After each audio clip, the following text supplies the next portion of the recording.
Hello and welcome back to the Post 20 podcast. My name is Evan. I'm joined as always by my co host, Matt. You're now listening to episode 78. What's going on this week for you, Matt? Oh, well, the starting tomorrow, Friday, May 28th, the state of New Jersey is uh, uplifting the state mandate Oh, for yeah. masks indoors. I think businesses still can carry out if they want to have masks indoors and that with employees and whatnot, but they're clear to go if they want to do that or not. So hopefully, I would think a lot of those businesses would decide on going back to normal. I'm sure most places on the islands will, obviously, with bars and restaurants and whatnot, full capacity. People can order and eat standing at the bar and whatnot. So I think this weekend's going to be wild. We were talking about before the show, weather-wise, where we are. Weather's not going to be great for beach weather and all that. So even more crowds are going to be in indoor businesses and restaurants and whatnot. So that side of it, business is going to be crazy, and I'm going to be working all weekend, so it's going to be pretty hectic and whatnot. But I'm really excited to see things go back to normal. Yeah, I need it. I'm really excited that everything's just going to be. I don't have to carry a mask on me, like to go into a fucking store, the clubhouse, just to like take it off as soon as I leave. That shit Yeah, pisses me off so fucking much, man. Like it didn't used to bother me, but also we used to be wearing masks more. Like now we're in that. Excuse me. Now we're in that like twilight where literally nobody cares about them and everyone's vaccinated on top of that, so it's like, what are we doing? Who are we protecting? Because even people that might have been apprehensive about the vaccine pretty much have it. So I just like I don't understand why the fuck I'm wearing a mask. Who am I protecting anymore? Everybody I know that wanted to get the vaccine is vaccinated, and if you didn't want to get the vaccine and you're worried about COVID, I mean, literally go fuck yourself. yeah, Like that's I don't know. I don't know what those people want me to tell them. I don't know if there. I wonder if there's a subsection of people that didn't want to get the vaccine and is worried about COVID. I feel like it's probably not a huge might be a subsection, but very small yeah, minority. yeah. So but that's what I mean. That small minority. Like, what are we? Why are we still caring at this point? It's time for everybody to open things back up. It's time for the money to start getting made, and I'm happy that this portion of life is like gone, is gonna be over. I'm really excited. Yeah, it couldn't have happened at a worse time. Like It's at our age, we're awful. so young, trying to like just have a good time in the summer with our friends, make money and whatnot, and then all the COVID stuff hits, and especially with the podcast stuff, like over a full year ago now, we were kind of had a good momentum going with all that stuff going on with guests and in-person stuff, and we were kind of getting a routine going, and then the whole thing hit, and we kind of got into this online thing, which is more convenient. And like we've pivoted it to like a YouTube and all that, and we have the video portions going out, and I think good things have come out of it. But Yeah, being able to see friends face to face more often and do physical activities outside, whether like what's us playing golf or people going out for drinks or whatnot on the weekends or yeah, other stuff they want to do. It's gonna be nice to have that back in your life to actually have physical contact with people because I think that's another thing that really hit people hard, especially young people. I think a lot of more kids fell into depression and had social anxieties. yeah. It's brutal. A lot of people that were extroverts kind of took a hard hit and became introverts, having to deal with. I mean, back when it first hit, like house party was a huge thing. Zoom was huge. People would do online drinking together. They'd get together Friday, Saturday nights for a couple hours and drink online like how we're doing here and just talk shit like you would in person. So I mean, there's a lot of different factors that have happened or that have happened with through this whole process. But we're everybody's seeing the light, and like you said, I think 50% of the country's been vaccinated through all That's ages, it's a good enough number for me, man. and like I think 62% last I heard of all adults are vaccinated. So at this point, it becomes herd immunity, and even those that haven't gotten the vaccine, there's a portion of people that did get the virus and now have antibodies, and there's no need for them to get the vaccine because they're already protected because they've had it. So it's such a small percentage of people that can be affected, and there's always that argument that like the common cold, I mean not the common cold, the normal flu is more dangerous. People have made stats that Yeah, you're more likely to die from driving to work than COVID, or like getting struck by lightning. You have a higher percentage of getting struck by lightning and dying from COVID. Like there's crazy stats that people have figured out, and it's just something that media can keep going and rolling with for stories and views, and that's what the main thing is. You always hear online and through the radio and on TV and whatnot. Social media is like just clickbait. And that goes through YouTube. Like when we watch people on YouTube, you listen to people on radio. It's just all about getting people's attention, and yeah. it's coming to an end. I mean, it's just like, especially COVID. I mean, the science. I mean, it's not that old now, but like, it's about oh, fucking hell, I might have COVID. About 6 months ago, um, a lot of studies were finally concluded, and we're understanding that the death rates for COVID, of course, they were overblown at the beginning, right? But the death rates were the death rates. It's not that anything was fudged. It's just that it was very, very popular to talk about. But what wasn't popular to talk about was that 80% of the COVID deaths were people that were obese. I mean, that is a huge factor. That's a huge factor that you can't just not talk about. It's fucking fat asses and people who are in awful fucking shape that don't take care of themselves in the first place. They're going to be more susceptible to a virus. That's just how it is. That's how immune systems and antibodies and things like that work. And I'm not a scientist. I'm not claiming to be a scientist. But what I'm just trying to say now is this shit did get overblown. And I mean, for those of us that have people that maybe aren't in great shape or they're old or whatever the fuck in our family and around us, we still had to be careful. But the fact of the matter is the shit got so overblown, man. Like it's just it's crazy. I think this probably went on for longer than it needed to. A year, maybe a year. Like maybe I'd be willing to have a year of that shit. But did it really need to last until this long for us to lift the mask mandate? I don't know, bro. Texas lifted that shit like 5 months ago, and their COVID rates are low as fuck. Yeah, it ultimately comes down to who your governor is and local Yeah, well, we got politicians. fucking Philly.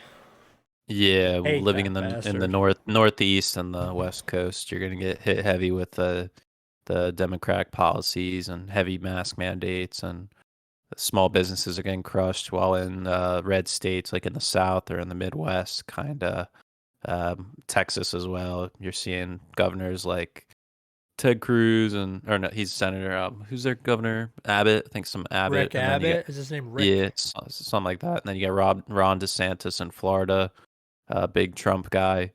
Like they managed to deal with Corona while also keeping the state open as much as possible, minimizing the effect on local businesses and your average day in day of your life. So I mean, from them doing that, it shows that it's manageable. And when you have guys like Cuomo in New York and Gavin Newsom in They're California, frauds for all different kinds of reasons.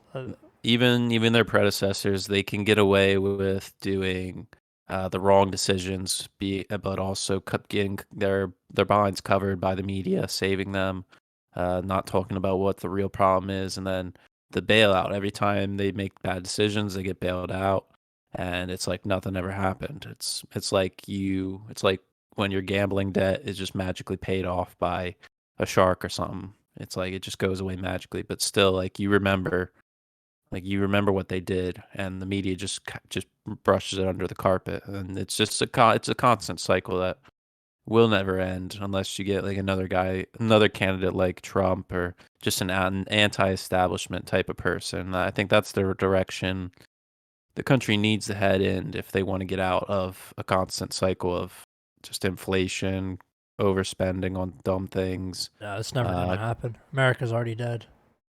yeah, It's but unfortunately, that's just not gonna happen. I know this is an interesting way to start our show, but yeah, until you get a guy in the middle, you're not gonna get it into that. And even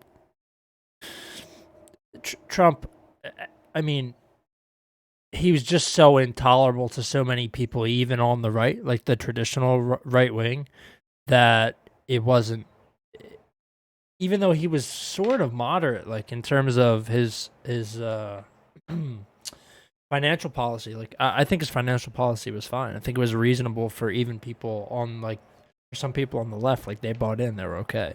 But he was just so intolerable, like as a human being to so many people that I think we didn't maximize what we could have gotten from a guy who was previously a Democrat and then a Republican. Like if Trump was not as hated by the media, let's say, I think we actually could have come a little bit. I think we could have come kind of far. And it was unfortunate that like I mean, I think he's a clown, but he was villainized to a degree that no other president has ever been villainized, and it was he never had a chance. Like he truly didn't have a chance. I don't think that was fair at all. But I don't think um, you can put the blame all. This is the last thing I'm going to say about this, and then we can actually get into the show. But I don't think you can put all the blame on him because the media no, you can't. You can't put saw it all on they him. they saw the numbers of views and people watching the network shows at night like CNN, MSNBC, and all the other sides, even Fox News, both sides.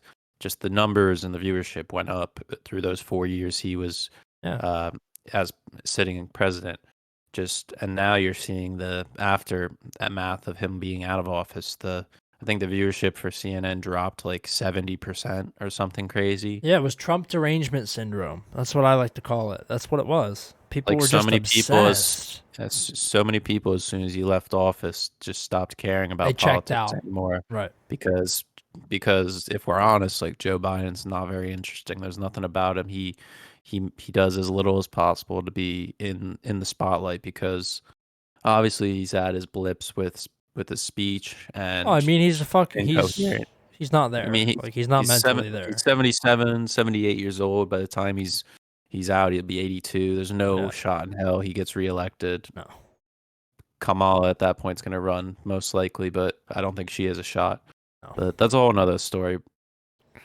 Yeah, I think you're We, right though. I mean, it's you can't blame Trump for the way that he was villainized. I mean, the way he acted it was certainly different than a traditional president for sure. But I think that's why a lot of people liked him. That's why there was always something to talk about it at was work. it was such a change of pace because he. I mean, what a crazy fucking cat. I'm not gonna say I'm anti or pro, but like it was certainly different. Certainly a change of pace, and I think there's something to be said for that for sure. Positive to be said for that. Yeah, I think that's a good little intro to the episode. Yeah. Like 10, 15 minutes, get a lot of State of the brainstorming Union. going. Yeah. Yeah, Um, but the way this episode's gonna go, I think I'm gonna lead. Evan's still got his voice. He's still recovering from that infection. yeah, I don't know what the Um, fuck that was still. I called the doctor's office and they were like, "Oh, how you feeling?" Said I still feel like shit and I have an awful cough. And he's like, "Oh, well, you can come back and get tested for COVID again." And I was like, "No, you tested me for COVID 3 times. I don't have fucking COVID. Trust me, I don't have yeah. it.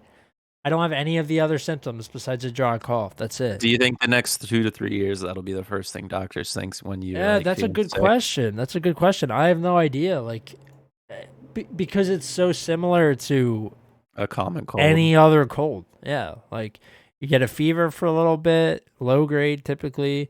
You have a cough, although a cold's a wet cough. Usually, COVID's dry cough. Body aches. Like it's I think all the the real same thing would be like shit. loss of taste. Yeah, but even that, like I don't know about you, but when I get sick, I lose my taste sometimes. Really, Yeah, for sure. Taste and smell. I've been lucky. I haven't gotten like sick for about 8 9 months. I haven't had like a serious cold It's because in we a little haven't while. fucking been out and we've been wearing masks everywhere. That's why. Yeah, true. That's true. I've been interfacing with people recently, like more and more, and even Hmm. towards the end of school, like when I had to go up there a couple times. Dude, even being on campus, I swear to God, I just felt you your body's not used to getting other people's germs, and when it does get foreign germs, like you just get sick. I've been sick for like 2 months now, just I constantly every couple days I get something new.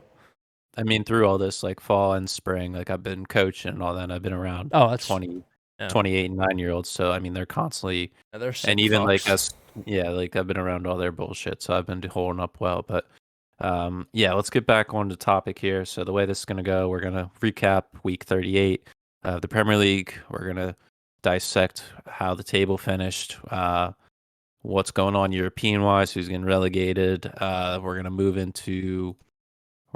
up the tier or up the table, bottom to top, reviewing each team, their business through the summer, winter, what they did overall, and where they're going to go from here. And then I guess we're going to close on some awards we're going to give. We're going to have 6 here: Player of the Year, Manager of the Year, Best Young Player, Best Transfer, Worst Transfer, and then we're going to pick a Goal of the Year.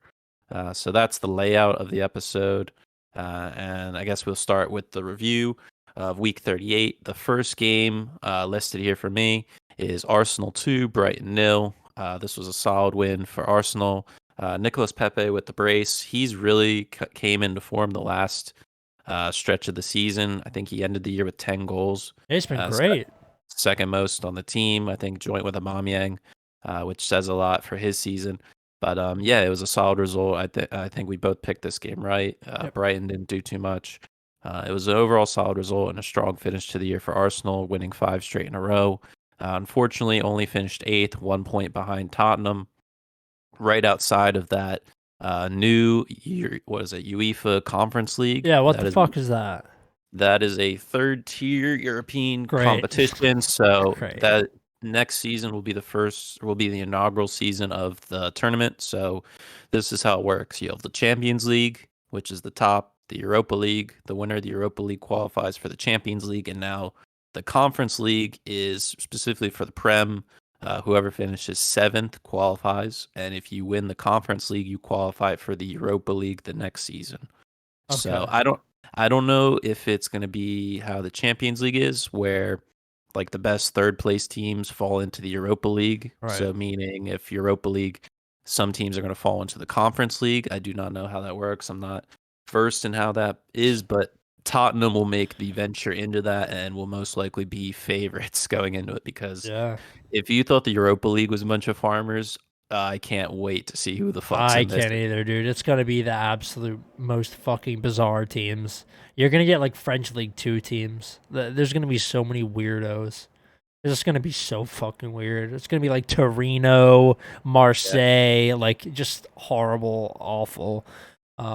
Lower. I think it's just to give some opportunities to teams that most likely don't make it into the other 2 competitions, just to give them some that feeling for European nights. And I think it'll help those teams more than the more established teams in that tournament, because it'll give more exposure to players that you might never have seen play before and might have good seasons in that tournament where they get scouted and picked up and their careers might launch up. So there always are some pros and cons to it, but yes, Tottenham will be doing that. But Arsenal overall, great result here for them. Anything that you saw in this game that you were really impressed in with Evan? Not necessarily. I mean, like we talked about Pepe, he's been really sharp the past couple of games. Pretty good in those European matches where we threw him in there and needed something from him as well. So I think that, it's about time that Pepe kind of came into his own here. This is his second season. And last season he was a little bit underwhelming. We didn't have him for all that much time last season. So it's good. It's really good to see him kind of play. And I know today I saw a couple of news outlets report that Xhaka is looking for a way out, as well as losing Ceballos and what's his name? Fucking Hector Bellerin. So Arsenal really, they need to shore up their defense and midfield. I think having Thomas or having Partey in there, that's obviously huge. So if we want to slot maybe one of those attacking guys further back, make them play as more of a holding mid role, that could work. Or we're going to be looking for a replacement for Xhaka. I think it's time for those guys to go. So their performances have been okay towards this latter half of the season, but I think it's important to get some fresh legs in, and we need a new club captain. In my opinion, Xhaka's not going to cut it anymore.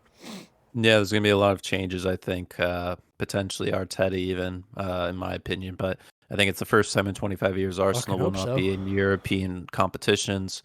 So they will be focusing heavily, and I emphasize heavily, finishing in the top 4 next season because, in my opinion, without any interruptions from league play with European games and whatnot, if they don't finish anywhere near that top 4, I think they have some really big problems, and it's gonna be hard to retain those top quality players, in my opinion. But that's for another episode we can touch on. But the next match we had, unfortunately for me, uh, This was a bad uh, scene.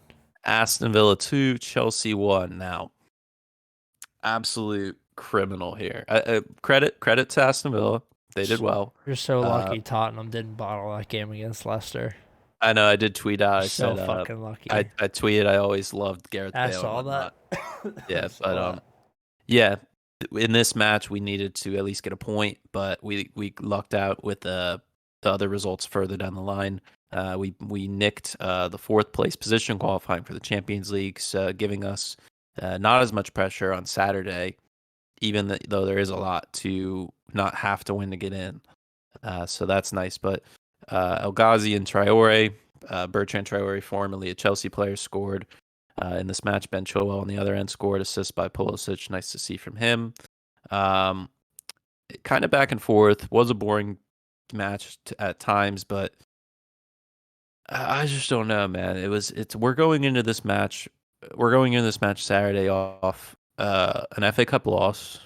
We beat Leicester in the redemption match, which kind of, I shouldn't say didn't mean anything because it got us to 4th. And then we lose this. And Man City's coming off of, I think they're coming off the Palace win, right? No, they're coming off the Everton annihilation. They're coming Yes, off. actual Uh, annihilation. they lost to Brighton. They did a 10 men. A huge win off Newcastle. And then, yeah, I mean, it's very interesting. I mean, I'm sure we can do a little preview on Twitter or whatever, what our thoughts, but on that match. But yeah, this is really poor, and I really don't have much else to say. What did you think seeing this match? I mean, my immediate thought was similar to what you had. This is not the way you want to head into the Champions League final, right? I mean, you don't want to drop points. Well, drop all the points, even if it doesn't necessarily mean anything. But it did in this case. You needed that You needed points for European competition. You don't want to head into the Champions League final behind a sorry performance like this. I don't think it was necessarily the worst I've seen Chelsea play this season, but it certainly would not rank in one of the better matches I've watched them play. They just looked listless here. They were, statistically far ahead of Villa, but when Chelsea can't get the ball in the back of the net, it becomes a problem. And they did let 2 up here, so that's not something that happens to Chelsea all that much these days. Defensively, they're very squared away, and they didn't seem to be as squared away this time. I think they were really they got the result that they deserved. Villa came out, they wanted it more, and ultimately were the better team on this day. I don't know how much of an indicator this is of the way that Chelsea are going to play in the final. It's just going to be such a different thing, especially when you have 2 top English teams going against each other, both in pretty decent form. So we'll have to see. This could be a throwaway result. It might not mean anything. Yeah, N'Golo Kante didn't play. He was dealing with a hamstring issue, and Mendy did come out with a slight injury, but both of them are back in training and are in the squad for Saturday. And after watching that Europa League final yesterday, if you guys didn't see, it went to shootouts, 11 rounds. United lost to Villarreal. Unai Emery, the king of the Europa League, with I think his 4th now. That's wild, but both teams came pretty cautiously into the match, their tactics. And I kind of see the same thing going into Saturday's match in the Champions League final. You never see a manager just go all out like how a fan would just guns blazing. We're going to come at you hard. Tuchel seems like he's very tactically reserved in that. Pep, obviously, they're going to do their tiki-taka, do their thing. So it's going to be battle for possession the whole day, the whole game. And both sides are in the top 3 in possession in the Premier League. So that should be interesting. But moving on, the next match, Newcastle 2, Fulham 0. Not the best way for Fulham to end the season. I think they ended the season with 10, what was it I have here? 10 They had losses. they had the currently longest winless streak. I said that in the wrong order, but I know 10 what you mean. matches Yeah. with 10 matches without a win. They ended the season going all the way back to that Liverpool game. We might have cursed them, actually. It might have been Yeah, us. I think that's 100% on us. I Sorry. mean, that is cursed, bro. Yeah, that is awfully on us. So Scary Scott and all those guys, but yeah, but I don't know. It's gonna be hard for them with all the money they spent and dropping down, losing all that media money. But Newcastle finishing strong, even though Steve Bruce, I don't think is the right manager for that job. And their midfield is so like one dimensional. They have no pace in that thing. I saw a report, or not a report, a story talking about them and how St. Maximin's the only reason he watches them because he's the only bright spot and creative player they have. Not true. They Uh, have Joe Willock. yeah, I know. You got him. Miguel Almiron has his moments. Yeah.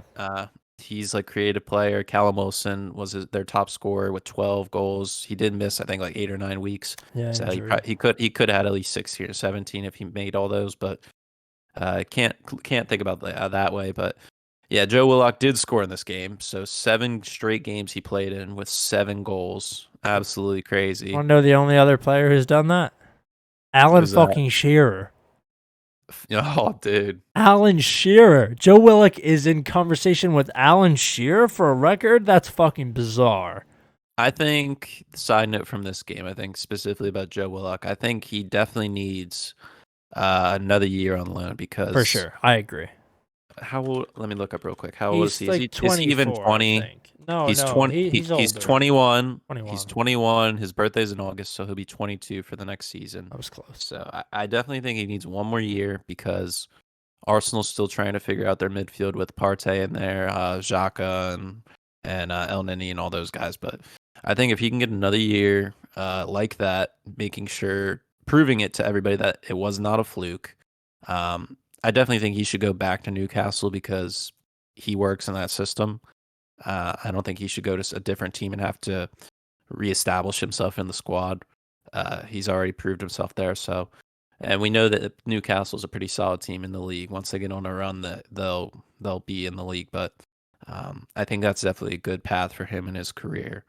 For Fulham, though, their main problem this year, and I'm going to touch on this when we go over their team season overall. They just could not score goals. They just did not have anybody that was a goal scorer on their team. I think D. Cordova-Reid was their top scorer with 5 goals. I think that was the lowest amongst every team for top goals. Yeah, even behind. And the funny thing is, Chelsea was the second team with like the smallest leading goal scorer, which was Jorginho. He led our team with 7 goals, and all of them were penalties, which says something.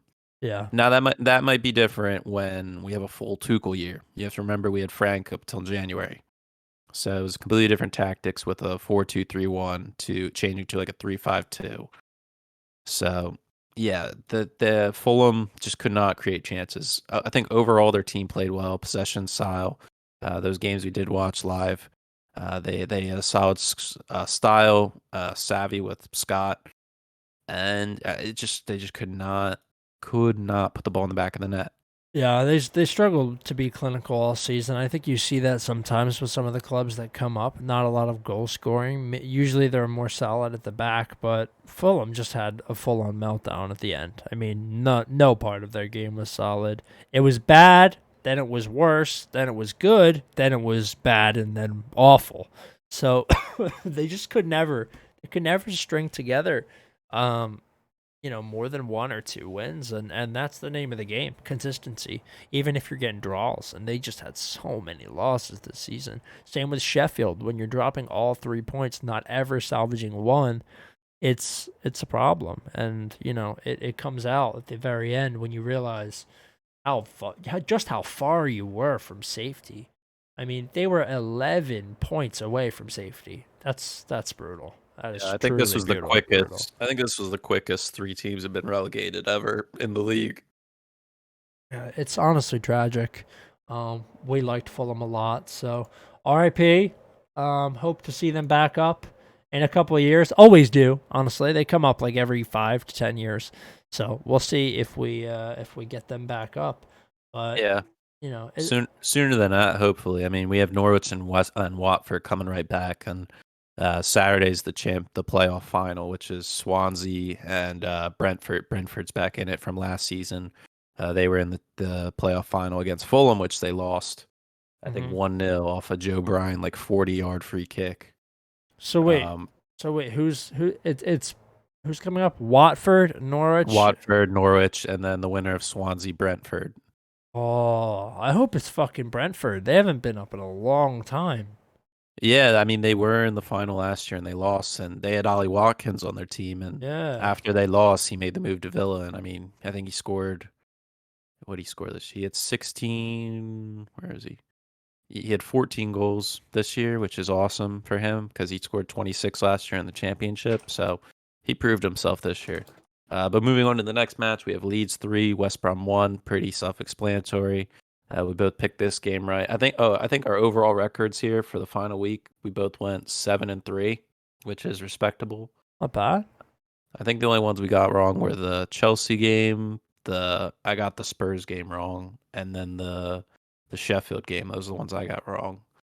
But yeah, Leeds clean it up. I think they also ended the year strongly, winning 4 straight. Surprisingly, they finished ninth, 2 points behind Arsenal, and funnily enough, they finished above Everton with a better goal differential. For the longest time, they were sitting on a 0 goal differential, and now they ended on +8, which is nice to see for them. Really shows the credit, gives credit to those players and the manager. There have been interviews with players saying how strenuous the training is with Bielsa, how Hmm. hardcore they go. It's kind of like the Gegenpress with Klopp and Liverpool, just Yep.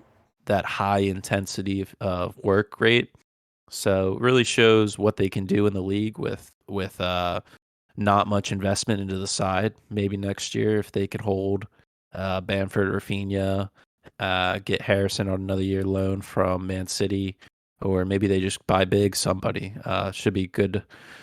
Should be fun to watch. But what do you think of this match and the sides in it?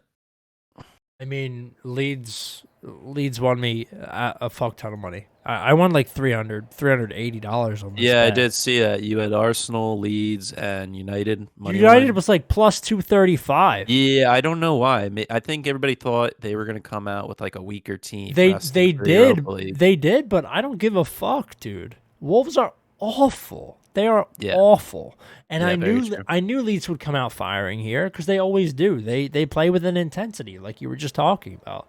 So I knew I knew they'd come out. They'd get up on West Brom. My boy fucking Hal Robson scoring again. That's pretty good for a consolation for West Brom.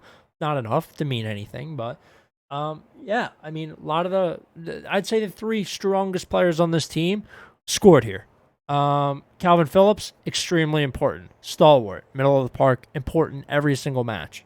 Bamford, of course. I mean, clutch, right? He's been good all season for the most part. Had a couple stops here and there, but he's been really consistent, really good. 17 goals. That's pretty fucking good. And you're not paying an absolute ton to him in wages each week either. That'll change as we move on, but and then Rodrigo, good signing. Summer brought in from Valencia, was it Valencia? I Okay, believe so. so yeah, coming in from the Spanish league, not a ton of goals, didn't get a ton of time at the beginning of the season, but he's worked his way in and he scored when he's been brought on or when he's got that odd start. So it's good. I mean, I'm really excited to see what Leeds have for us next year. If they can get this kind of result against a team like West Brom every single time, especially next season, of course you're gonna have your slip ups, but if you can do this, you're gonna cement yourself as one of those mid-table teams like Wolves have kind of done. And I think it'll be good to have a team like Leeds playing spoiler to those bigger clubs as well, because I think they did go unbeaten at home against the top six, if I recall that stat correctly. They did not lose at home against any of the established six. There you go. I was right about that. So yeah, good result from Leeds. Awesome to see that they're still firing on all cylinders, and they still have their heads up. And I mean, I'm really happy that Leeds are back in the top flight. Looks like they really want to establish themselves and stay up. So yeah, awesome. Yeah, hopefully they don't have a sophomore year, kind of how like Sheffield did at last year to this year, and Southampton the same, Wolves like that type of season. But hopefully not. You can always hope. The next match, which was crucial to Chelsea qualifying for Champions League, Leicester 2, Tottenham 4. With this slip up for Leicester, they fall into the Europa League spot, and with this win, Tottenham secure, like I said earlier, that Conference League spot. So both will be playing in Europe next season, different tournaments. But I guess that works. Obviously, does not work for Harry Kane. He most likely will leave. He's been commented saying that he wants to win now. In my view, in my opinion, that means Man City for me because I don't think Chelsea is a win now team. They have so many young players and they're really trying to find their style. Tuchel's so new to the side that they're still trying to cement it's not cement. They're still trying to figure from players to management, get on the same page. So I would say they're not a win now team. I think if they can challenge for the Premier League next year, give it a good run, that would be nice. Yeah. But that's how I see them. United is probably the only other team that's a win now. Maybe Liverpool, but I don't see him working in that Liverpool side with Mane and Salah Yeah. on the flanks. But I think United would probably be his move. I don't really know. I definitely do see him staying in England, Yeah. but for Leicester here, you get 2 goals from Vardy on penalties. Luckily enough, I think one was a good one, the other was kind of debatable. And then on the other end, you had an own goal from Schmeichel. You had Kane, and then Bale put in two. Obviously, he scored the winner in the 83rd minute or something. Bale ended the season with 11 goals. I don't know if you knew that, but That's he pretty played 20. good, dog. He played 20. He made 20 appearances and scored 11 goals, which is he averaged what is that? He averaged 0.55 goals a game Yeah. that he played in, which is wild. That's I pretty think good, dude. I think he was like top 5 in the conversion And rate for that. efficiency, Yeah, yeah. yeah, in appearances, which is wild. There are rumors that he's planning on retiring. I don't know. He's 31. Guy loves golf. He might just say fuck it. Maybe he'll be on the I don't, European tour for a couple of years. He's pretty good. He's I a don't know. scratch. I don't know. It depends because Zidane has come out and said he's stepping away from Madrid for the second Yeah, time. it's good. Tottenham are obviously looking for a new manager. That's gonna really depend on some players staying or leaving with that style. But yeah, it should be interesting next season with both teams in Europe. What they do. Leicester, Iheanacho finished strong on the year. I think he finished with 12 or 13. Obviously, most of them coming on the back half. And same with Bale. Vardy finished top goal scorer, I think, with 14, was it 15? Yeah. So yeah, overall good season for both. Yeah. I'll be curious to see where Kane ends up, man. I think he's gonna leave England, but we'll see. That'll be really, really interesting to see where he lands because of the money. It's always curious to see how the money works out these days because the figures just get bigger and bigger every single season. Just and each time I'm just gobsmacked. But okay, what's next? Next, we had Liverpool 2, Palace nil. This win secured Liverpool Champions League, putting them in third above Chelsea. So yeah, I mean, overall, Liverpool finished very strong. They handled their business, 5 straight wins, the last 5 games. Palace not giving Roy Hodgson a very nice send off if they lost their last 2 matches with him, finishing a very conventional 14th. I think they finished around that for the past 6 years. They don't finish anywhere near the top 10. But yeah, Mane had both goals. Nice goals from him. Assists from Firmino and Salah. Who else? And a clean sheet for the guys in the back. So I think overall it was a pretty normal result at just how we both saw it going. Anything else that you saw here that you wanted to add, Evan? No, not really. Good result for Liverpool. Sadio Mane coming alive a little bit at the end of the season. Past couple performances, he's looked more lively. I know for a while there he was down pretty bad, and he just didn't look so hot. So it's good to see him. I'm hoping he laces those scoring boots up more next season because Mane is one of my favorite players to watch, especially when he's in form.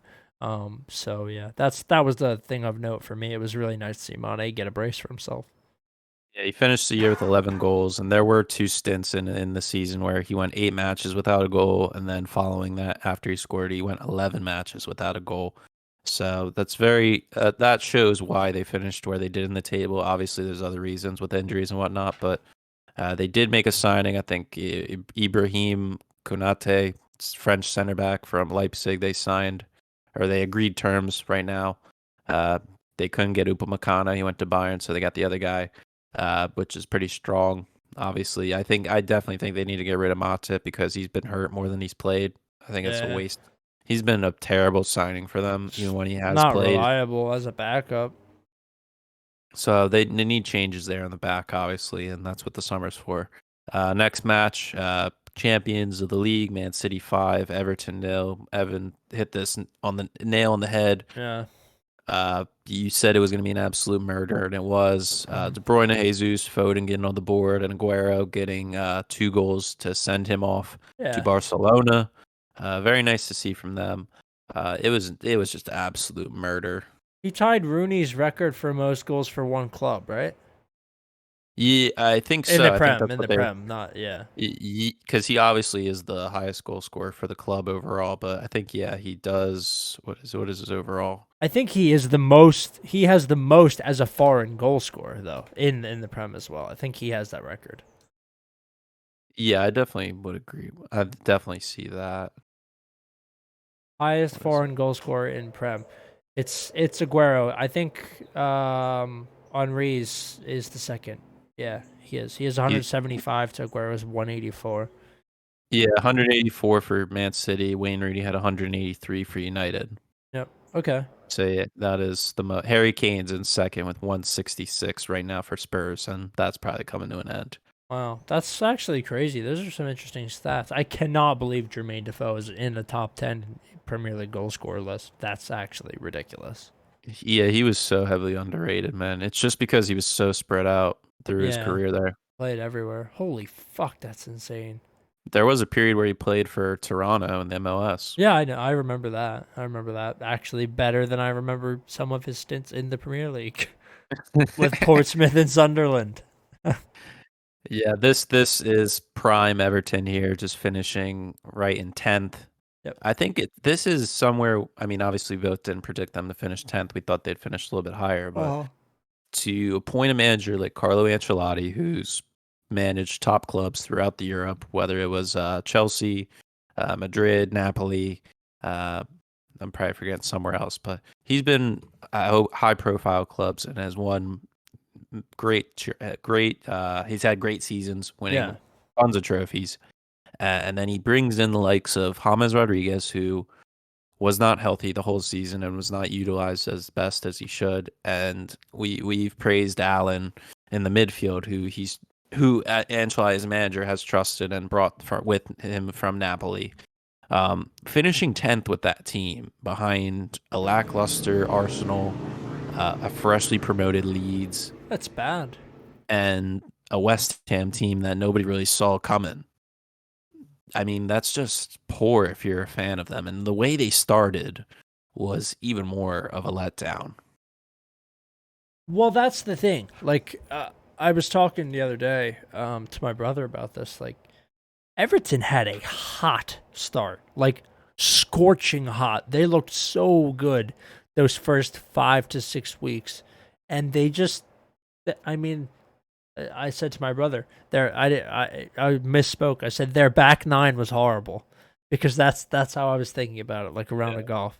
Their front nine was fucking great. It was sick, but their back nine was so bad. I mean, they were just awful when it came down to it. It was the stretch, and when you can't get that done, when it matters, it's that's why you end up 10th. They shouldn't have been 10th. Besides this awfully underperforming Arsenal team and a Leeds United team that hasn't been up in the league since '94. There's no excuse. Not with that caliber of players and manager. Better than Arsenal, I'd fucking argue.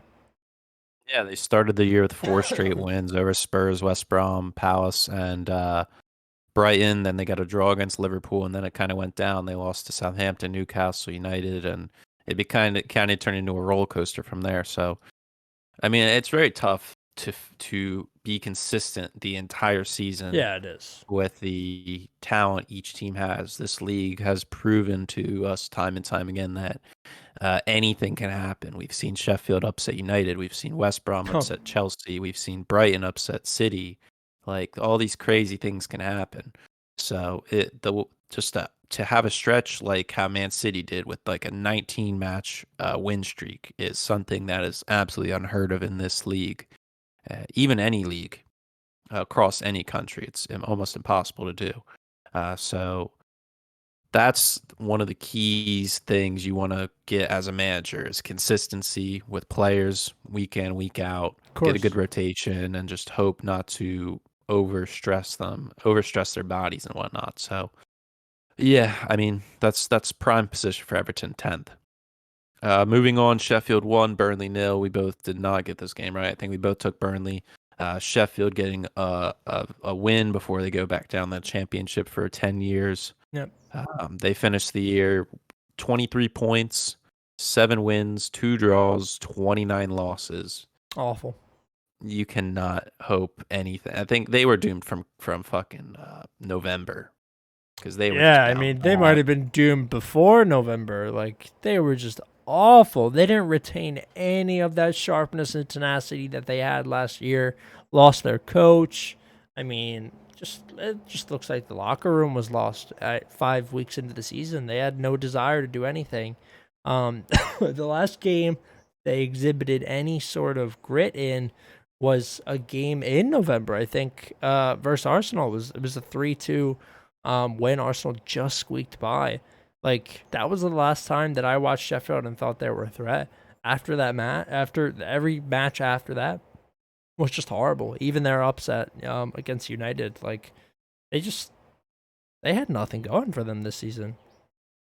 Yeah, they just didn't have experienced players there, and the ones that they did had got injured or were ancient relics like Jagielka. But Yeah, it's just tough to see, and it's going to be very hard for him to come up. I did see they appointed a new manager. I didn't look too much into his background, his CV, I didn't but either.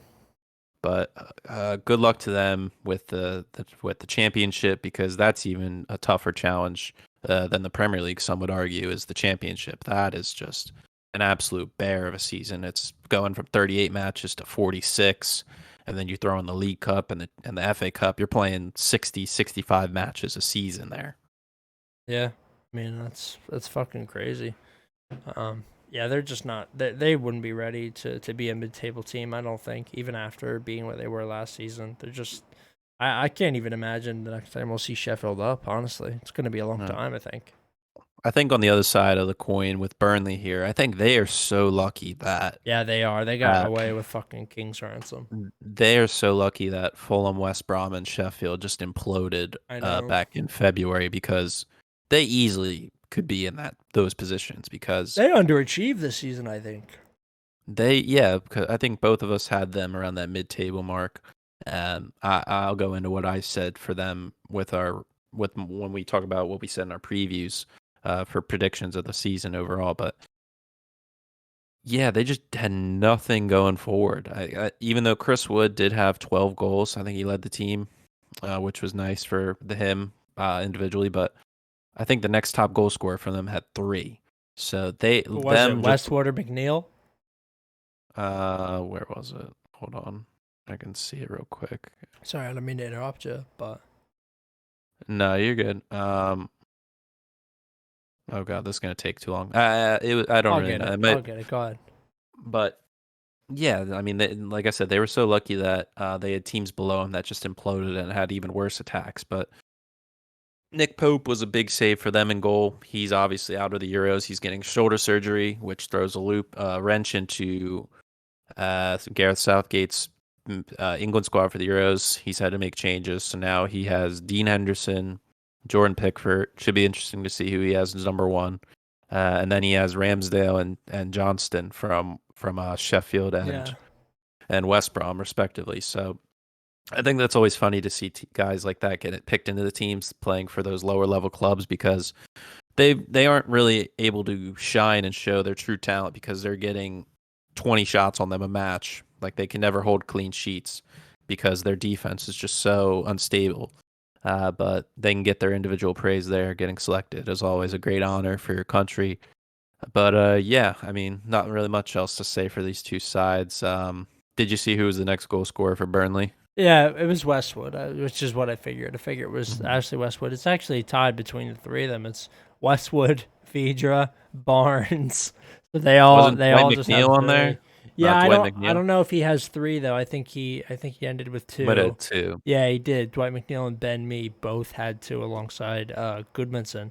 So, No. guys that you had that were, giving you a little more last season, Tarkowski being one of them. I mean, I think he underperformed really, really kind Yeah, of heavily. harshly. He was great last season. Yeah, there And were talks in the summer he was going to get a big move. yeah, to one of the bigger clubs. I know a couple of them were looking for him. So that's a really, unfortunate season for him.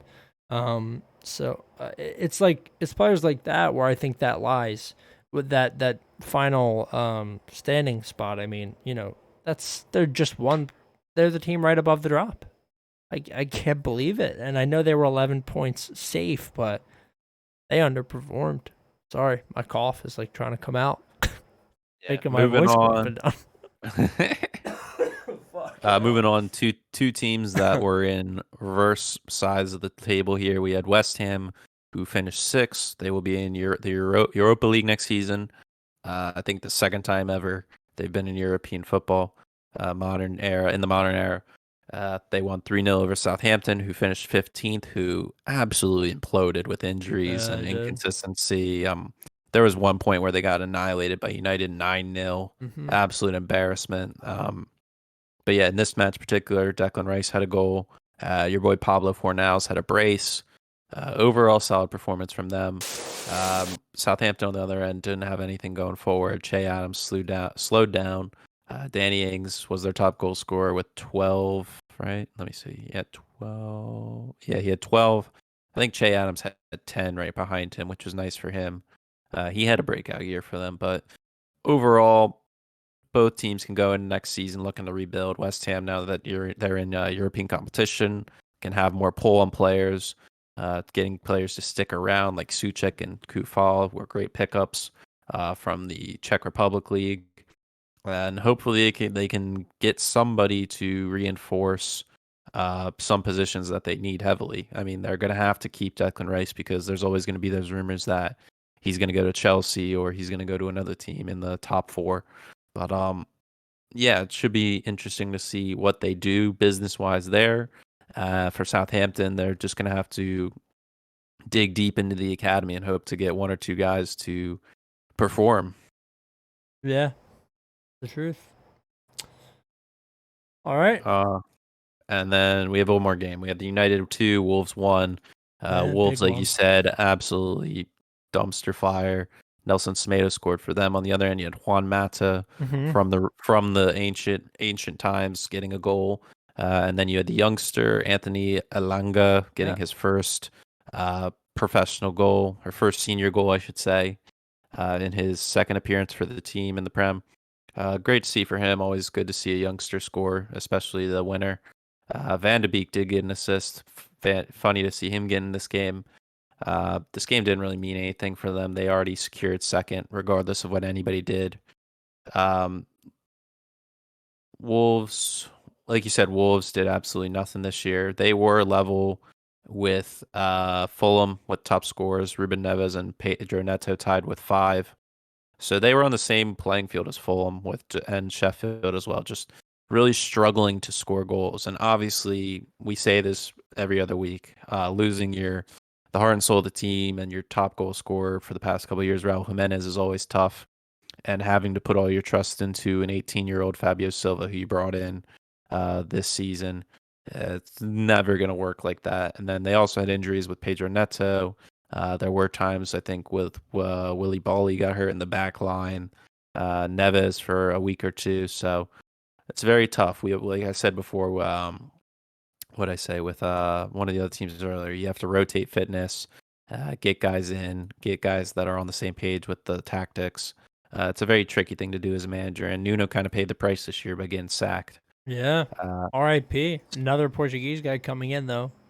Yeah, it's tough finishing seventh back-to-back years and then having about 3 steps back and finishing 13th. They really should have finished lower, but the teams below them were just that much poor, which shows how poor teams can be in this league and get away with murder. But yeah, what do you think of this either side here, Evan? Um, Hold on, I just got lost in a wormhole on Anthony Elonga. His dad played in Sweden for Malmo. Anyway, back to this game. I went into this game expecting a United win. I was confident when I placed that bet that morning, at like 6:15 a.m. or something, before I went into work, that they would be the team to come out on top, and they were. Even a rotated team, I think, against this Wolves team, who have chronically underperformed all season, was always going to be the team to come out on top, and they were. Good result for United. I don't think they showed us anything that we didn't already know about them. And I really don't think you can look into this too much. Well, we obviously saw how they performed in the Europa League, but this had no bearing on that because really, none of the guys were playing. It was all just rotation guys. So the one thing I thought of note was Tellez. I would have liked to see more of him this season. Big signing. They got him for quite a bit. He came in and they didn't really play Alex Tellez all that much. I know he had some injury stuff in the beginning of the season, and then Van de Beek. That's the other thing of note. I kind of can't believe that he didn't get any playing time. I think he's a great player, and they wasted a year of his prime.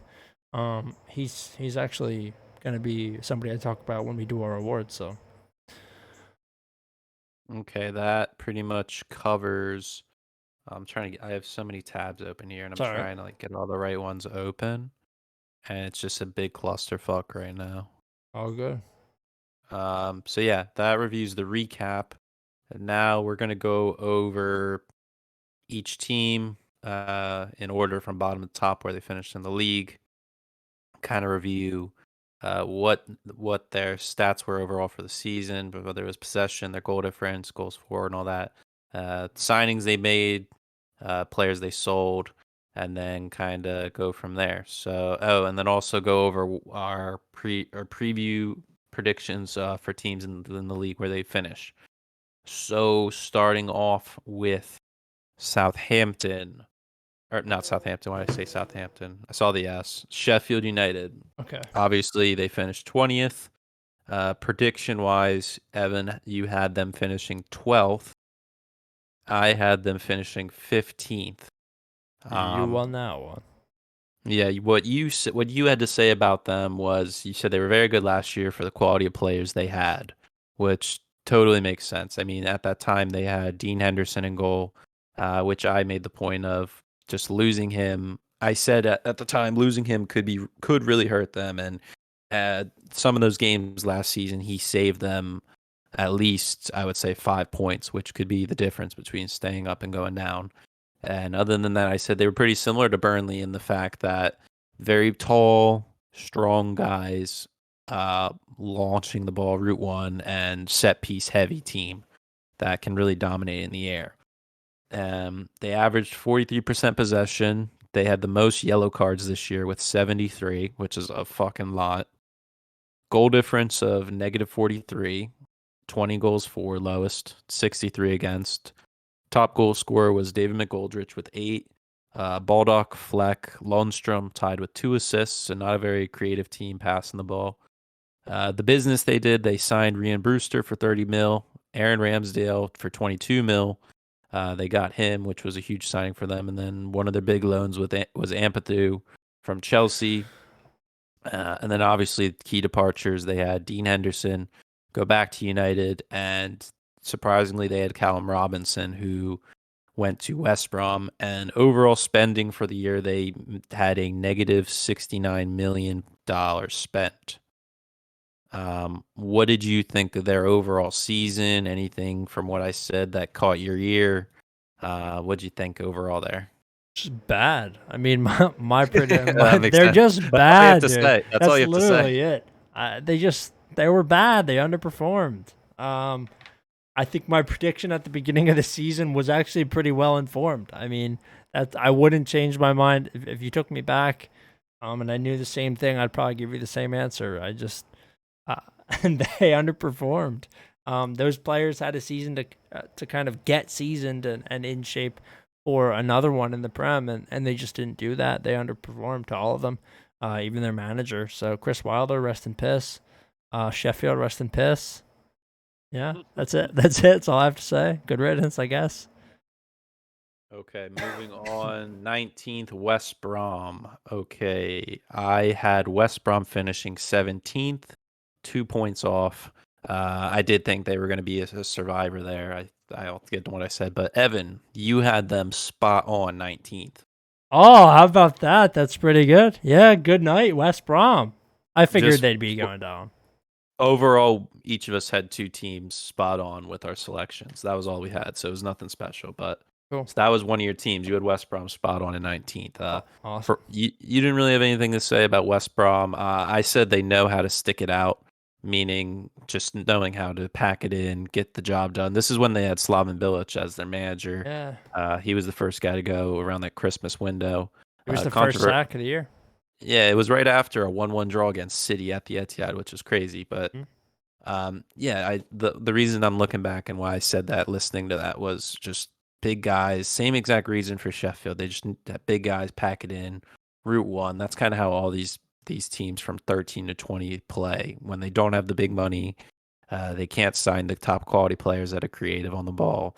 They just have to get guys that are solid, can kind of get into players' heads a little bit, be physical, and just disrupt the play. So that's what I had to say about West Brom. For their stats overall, averaged 41% possession, which was the worst in the league. 72.2% pass completion, second worst. Goal differential of -41, which I believe was the worst as well. Scored 35, 76 against. Absolutely criminal. Bright spot for them, Mateus Pereira, top scorer with 11, also topped with 6 assists.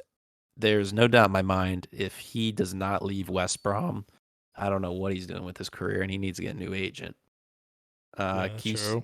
key signings: Carlin Grant, 18 mil, Grady Diagna from West Ham, 15. And this is another thing, they got Pereira from Sporting Lisbon for 9 mil, which is wild. And then they had Maitland Niles come in January on loan from Arsenal. And they didn't really have any big key departures, but their transfer record for the year was -38 mil. Yeah, Dang. I mean, what would you have to say? It's probably gonna be pretty similar to Sheffield, but I mean, with Big Sam coming in, he did not do his job right. He's the guy you sign to get you out of the bottom. Dude, I didn't think Slaven Bilic would be going as early as he was. That was actually kind of a Really? yeah, it was kind of a shock, I thought. That was really early. If Christmas you is had early for a sack.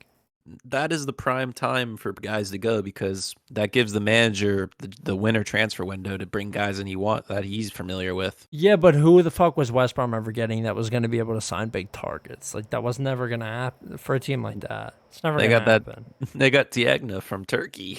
Yeah, I guess that's true. He scored 1 or 2 goals. Yeah, but I don't know. I thought that was early. I don't think they were that. I don't think they were playing that horribly. Like you said, he got sacked after a 1-1 draw at City. That was I think at that was the all. I think that was off like a huge streak of just getting absolutely pumped.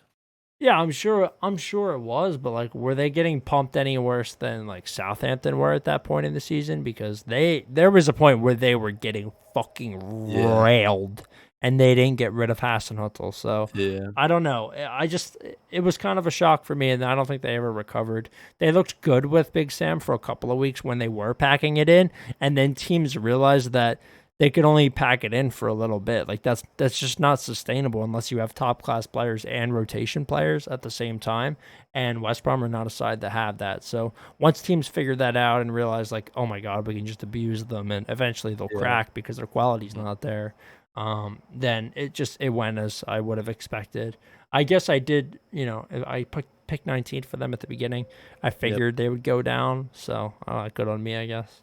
Yeah. You don't really have much to say. You said it all back then. You knew from the start. Yeah. Next, we have Fulham 18th. Evan, you had them finishing dead last in 20th. You were 2 off. I had them finishing 16th, which was also 2 off. They were another one of my survivors. The only thing, listening back, when I was listening to the prediction episode, right as soon as we started talking about it, you immediately said Fulham right off the back is going down. That's immediately what you said. Yeah. I was right. And how true it was. It's a shame that I didn't know how in love I would become with their handsome Yeah. manager. I fell in love with Prince Charming. They ripped him away from me. Yeah. That's fucked. Yeah, I my mom really liked him a lot. oh he's just a handsome guy, classically like British, same style. Just I don't Yeah. know. I don't have a problem saying he's a good looking man. Um, but yeah, what I have to say about this is I knew last season from the little bit that I had seen from clips and Match of the Day or whatever the fuck. Not Match of the Day, but like the broadcast from the lower leagues. You do get to see a little bit of how they play, and they didn't look like a side that were electric enough to come up and get the job done. And they've had issues in the past, right? There was a period where Fulham were okay. They obviously had one of my favorite players, great American striker Clint Dempsey. Hmm. One of the only to Before really. him, What's that? Brian McBride. Yeah. So they had an American player who was doing it at the top level in Europe, which was even more rare than it is now. Now we kind of have a couple really solid European players or American players in Europe. But yeah, I just didn't know. I didn't think that they had enough to stick it with the best in the Premier League, especially after last season when some of those mid-table teams looked really sharp in Project Restart. And I was right about that. I don't have much else to say other than they will be missed. I think they had a lot of really talented players, and maybe if it wasn't COVID and they had their fans, things would have panned out differently. I don't know. We can make that You concession never for all know. these clubs, right? But Hmm. um, yeah, really unfortunate because I think I like Fulham. I like the club. It seemed like Scott Parker really kind of had a home there, and it was nice. It was nice to root for them, like it is kind of nice to root for Leeds. So it was sad. It's sad to see them go down, but hopefully Parker stays on, and they fight for that promotion again, and we get to see him back. Yeah. It's gonna be hard for them, especially with all the guys they had loaned in are probably gonna leave because they're not gonna want to play in the championship. But they averaged 50% possession, 67 yellow cards, second most, goal differential negative 26, 27 for, 53 against. Like I said earlier in the show, Bobby D. Cordova Reed was the top scorer with 5, Adama Lookman with 4 assists, and they had a long list of solid signings. The biggest guy they brought in was Anthony Knockaert from Brighton for 12 mil, who I didn't even know was on that team.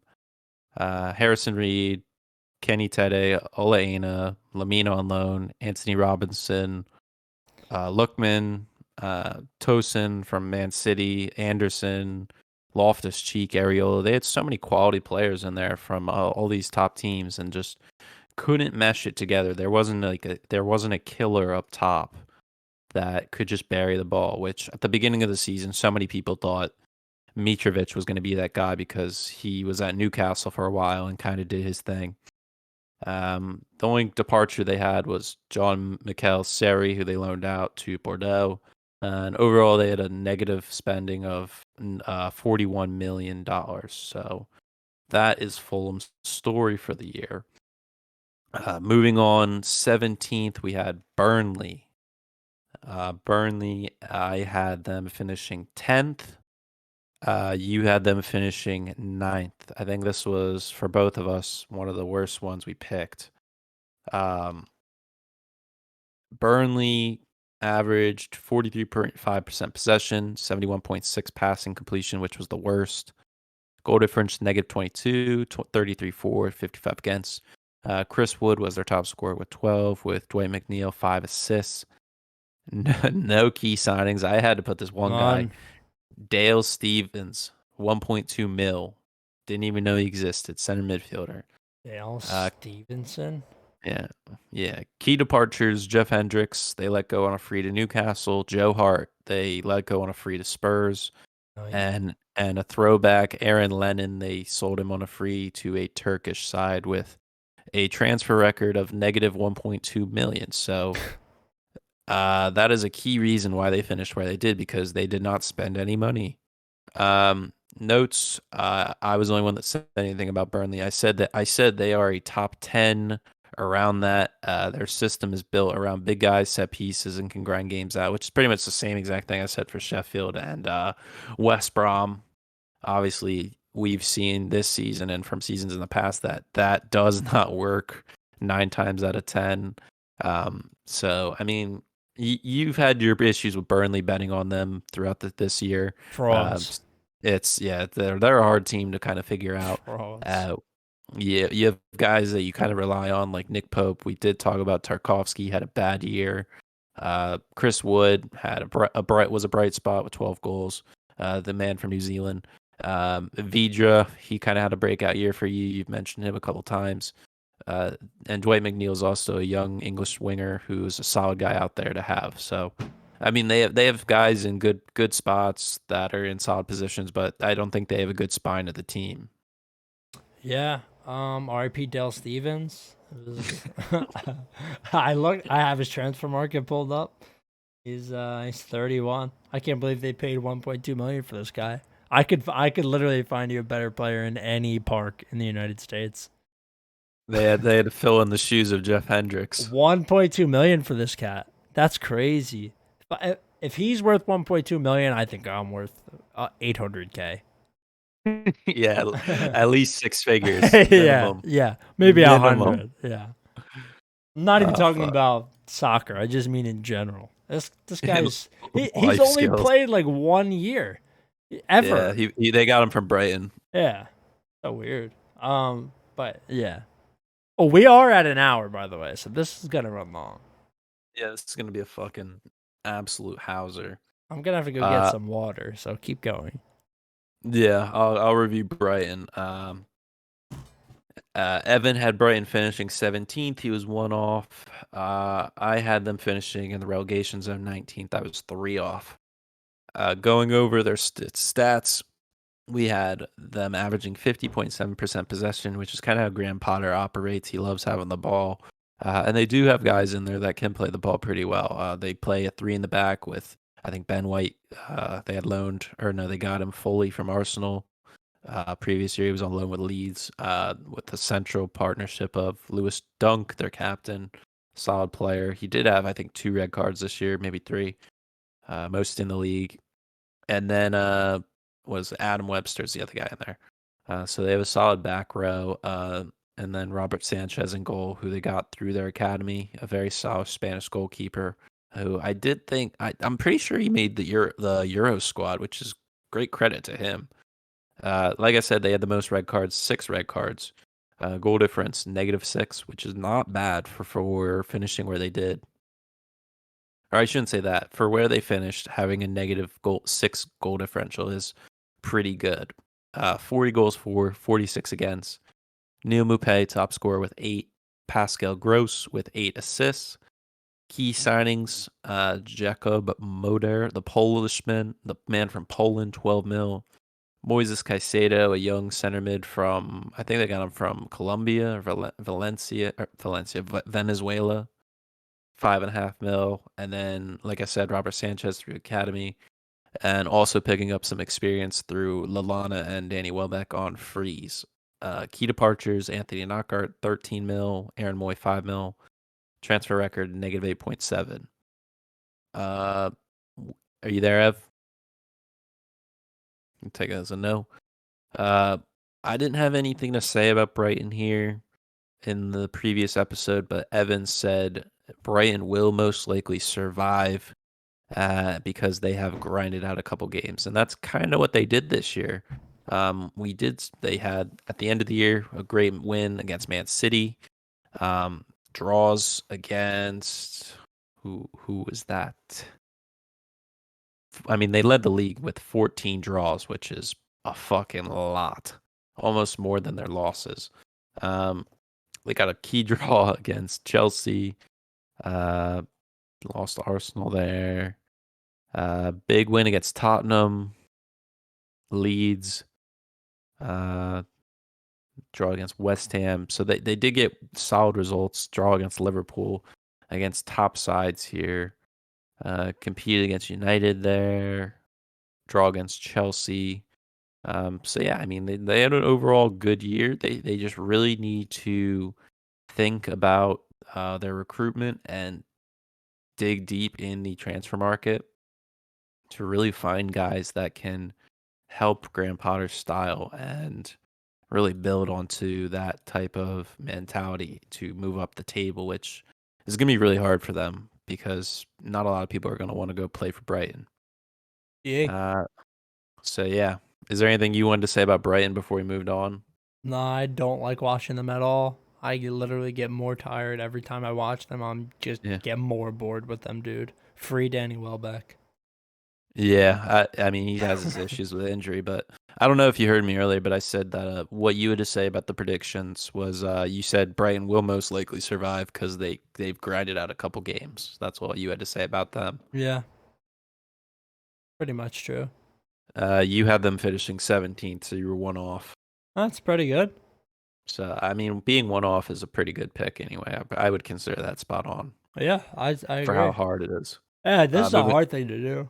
yeah, I mean, I added up once we get to the end. I added up the amount of positions we were off. I made like a total score, so like the next year we can see if we do better.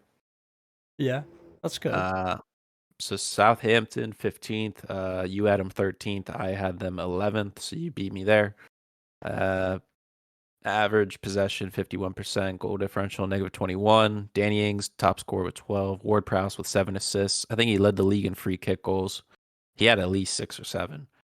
Yeah, Uh, Key signings: Kyle Walker-Peters, Mo Salisu, and Ibrahim Diallo with loans from Minamino and Walcott. I think they signed Walcott on a permanent now, if I'm not mistaken. yeah, that's an Uh, interesting one to permanently sign, considering he's 900 years old. yeah, they got him from Everton, so Everton's happy to get his wages off the book to help pay for more James time. And then they had key departures: Pierre Emil Hoiberg, huge one, sold to Spurs, 18 mil. Harrison Reed to Fulham, and they loaned out Lamina to Fulham. I think they did. Yeah, So they had a negative 12 million transfer record, which isn't that bad. not Uh, awful. and then in the preview episode, neither of us really had anything to say about them. I think back then we both thought they would be fairly solid team in the league with Danny Ings coming off a 20+ goal season, Yeah, uh, and then other guys performing well. Just a solid overall team. We didn't really see them having a year they did like this, getting embarrassed at times. So, what did you see anything different from them throughout the year, or any players that kind of let you down? or sorry, we're on Southampton, right? Yeah, No, I mean nothing. It's just like more of the same mid shit. You have Vestergaard who gives you like a solid performance in the back, right? For the most part. James yeah, Ward-Prowse you have as your free kick merchant, which is all he does. He literally only scores free kicks, and he's great at them. But they don't have and Ings underperformance. That's all I can say. I think truly he is fucking hell. He is capable of being a top class Premier League scorer.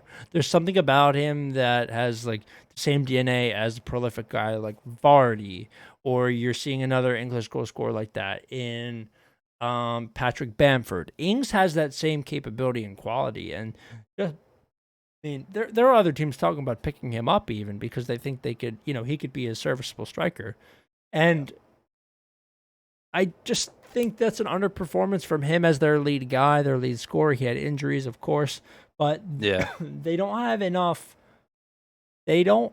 They just don't have enough to be a team that's going to challenge for the top four, really ever. No, they always find this weird form for like 10 weeks, and then for the next 10 weeks, they're awful, and it's just on and off and on and off, and there's no consistency really, and it's just, I don't know. Honestly, kind of underachieved, I think.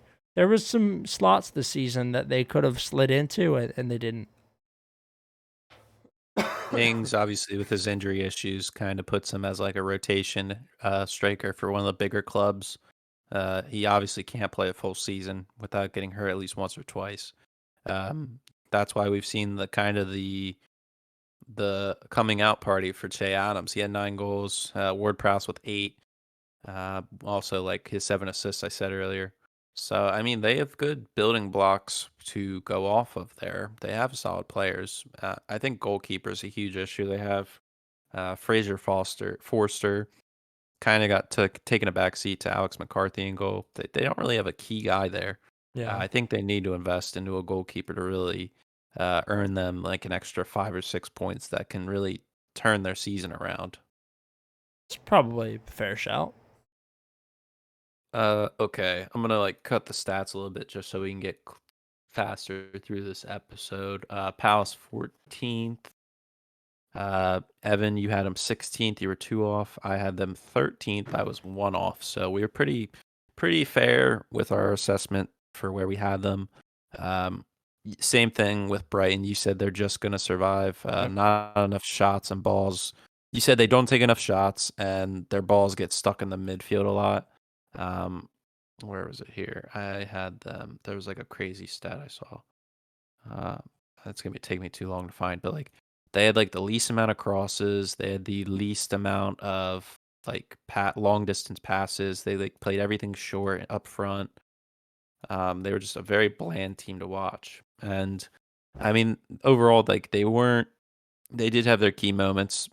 They were one of the lower possession teams, around 43%. Negative 25 goal differential. Zaha led the team with 11 goals. Uh, Eze with 6 assists. Unfortunately for him, I think he's got an Achilles injury that he'll be out until Christmas, which is sad to see for him because he was really heating up for that team. He was their biggest signing with 20 mil. Other signings they had was Batshuayi from Chelsea, fell flat on his face. Klein for free. Tyreek Mitchell at left back was a huge academy player. They had really showed what he can do and his potential. Only departure or two key departures they had: Alexander Sorloth, Norwegian Oh striker. They yeah. sold for 22 mil. Didn't even know he played there. And Mm-hmm. then Max Meyer they sold on a free to back to Germany. I think 4 years ago, he was like deemed to be like the next like Muller or Yeah. People Royce thought or he was kind of something. like Draxler. Yeah, he was in the same Yeah, conversation as Draxler, which is crazy yeah, to think. yeah. He went to the wrong Premier League team That's to for continue his sure. career. But negative 2.6 mil transfer.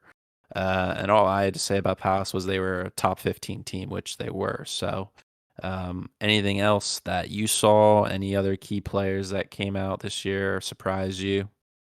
Not. I mean, not on Palace. Good to see Eze get some more experience and further sharpen his game. And I think Zaha proves to me year in and year out that if he was on a better team, if he was on a United or he was on an Arsenal, like I would love to see Zaha on an Arsenal kid. I think he would do so fucking well there.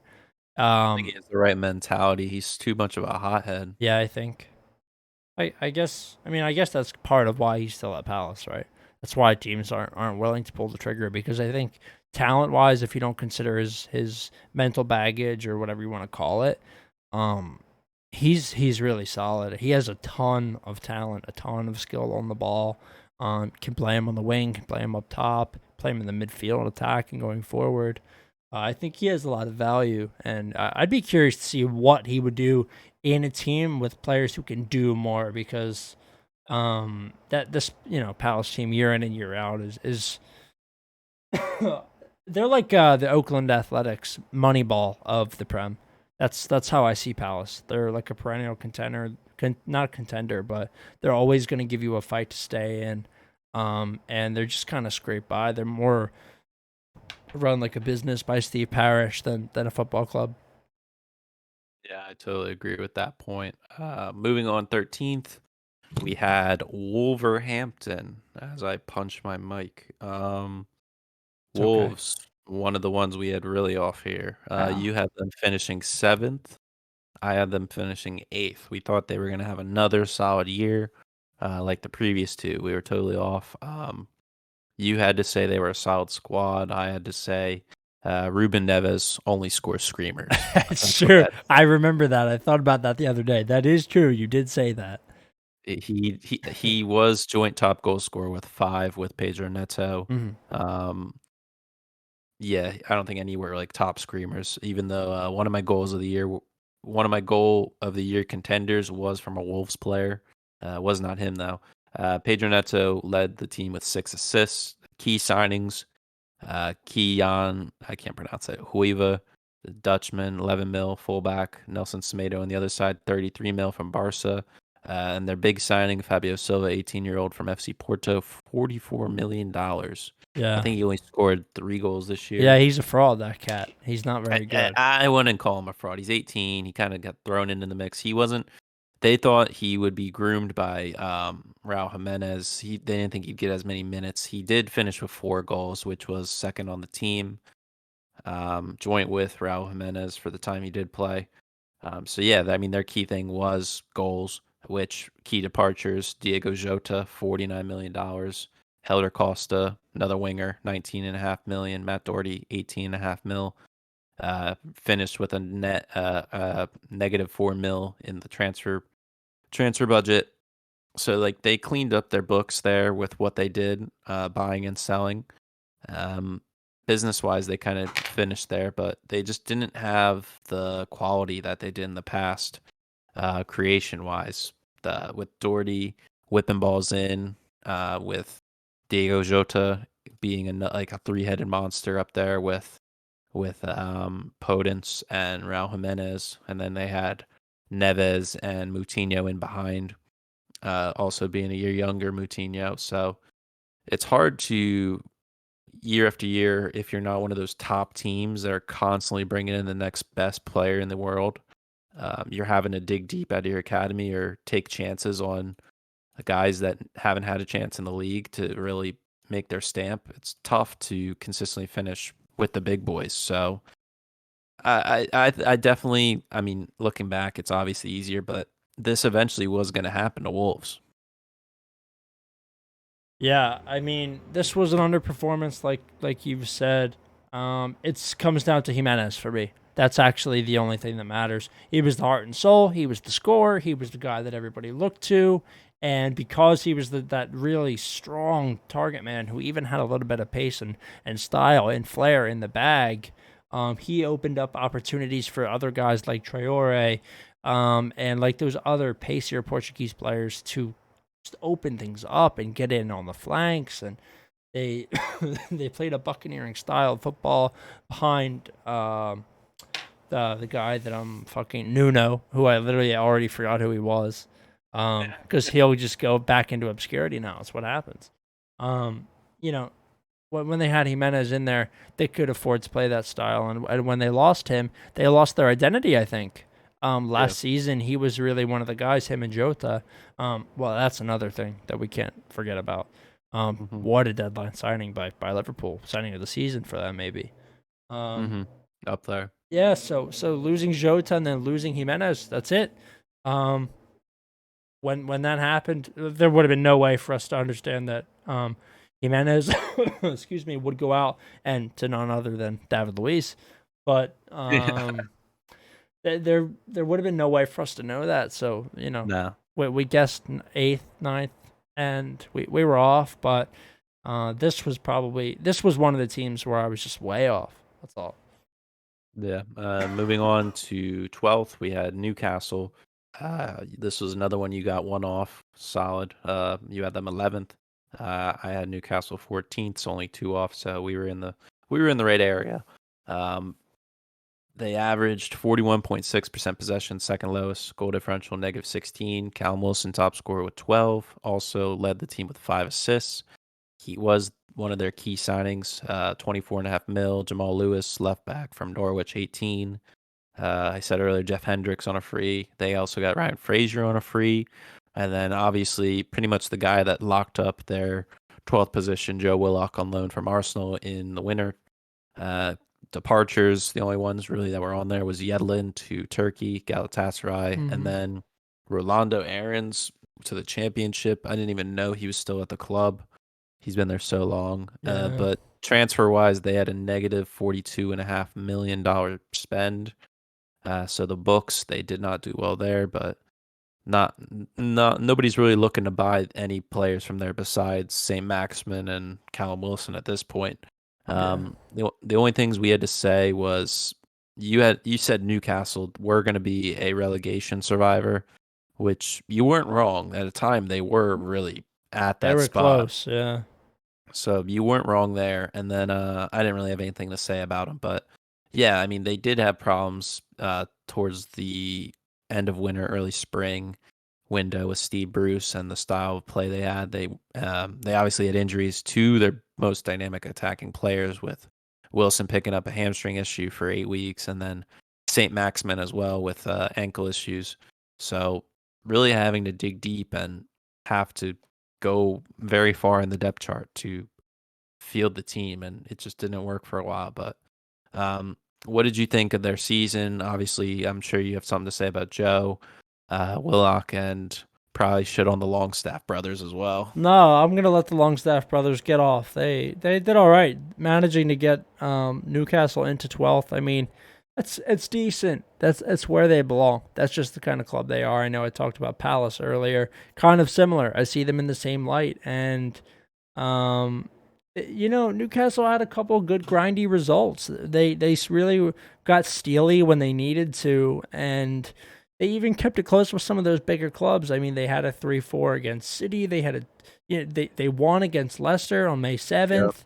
And then they did beat those teams that were shittier than them. They capitalized on the games against Sheffield. They capitalized against the games, against Fulham and teams like that. They beat West Ham this season as well. So Yep. Newcastle, they played up and they played into their competition really well this season, which is something you don't always get from them. So I think that's something to value, treasure. And, it is guys like Willock that they brought in that were really strong and really helped them secure points in those later weeks. Like we said, 7 goals in the last 7 games. That's Yep. amazing. For those games, he came off the bench. He wasn't even starting. So important, really nice to see as well. And I'm not gonna shit on Newcastle. I was pretty close to where they'd be, but yeah, good on them, I guess. I hope they fucking get rid of what's his name though? Steve Steve Bruce. Bruce, yeah, not Big Sam. They need Yeah. they need a younger manager in there. Something, they need some fresh blood in there. Maybe they get Scotty P.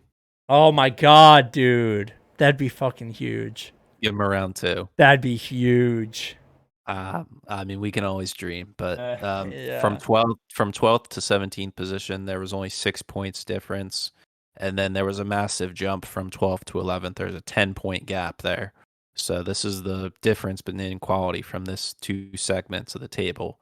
So 11th, we had Aston Villa finish on 55 points. This, I will say right now, is one of the worst ones that both of us had. We both had them finishing in 18th, relegating. Now, at this time, they had no business done, nothing attacking wise. They had no Ollie Watkins. They had no Bertrand Traore. They didn't have any. They had Martinez in there. They had Matty Cash. I think they secured Ross Barkley later. But at the time of recording, they had nothing done. Yeah. So that's the only thing I'll say to cover our asses. But still, um, yeah, that's what did I didn't have, that's what we really had to say, that no, they had no business done really, but they ended up having a very solid season and got big wins over teams, big signings that were successful. um, they averaged 49% possession, goal differential of +9. I think this is the first positive goal differential we've done so far. Ollie Watkins top scorer with 14 first season in the Prem. Grealish with 10 assists. Even though he's out for 3 months, he probably would have had more assists than Harry Kane if he played a full season. And then key signings, like I said, Ollie Watkins, Traore, Martinez from Arsenal. They did pick up Sanzone in the midfield from, I think, what's it, Leon? Not Leon, Marseille. Matty Cass, Barkley, and they didn't really sell anybody. So this is one of the big transfer spending years they had. Even though I said at the start they didn't make any business, they spent $108 million That's a lot. throughout the whole season, and it really showed. I mean, if you're spending that much money, you want to be in contention for European competition, and they were at a time, and it just fell off because of the quality of players and consistency. Um, with Jack Grealish getting hurt, Mings not Mings, Konza getting hurt in there, them having to throw a youngster in there in I think Courtney Hawes. I think Mings had a solid year back there. Obviously Martinez, top 3 goalies this season. Really, after leaving Arsenal, he's been able to show everybody what he's capable of. And I mean, I'd hope to see him this summer in the Copa America with Argentina, competing for that starting position. That'd be great for him. But what do you think about Aston Villa and going forward?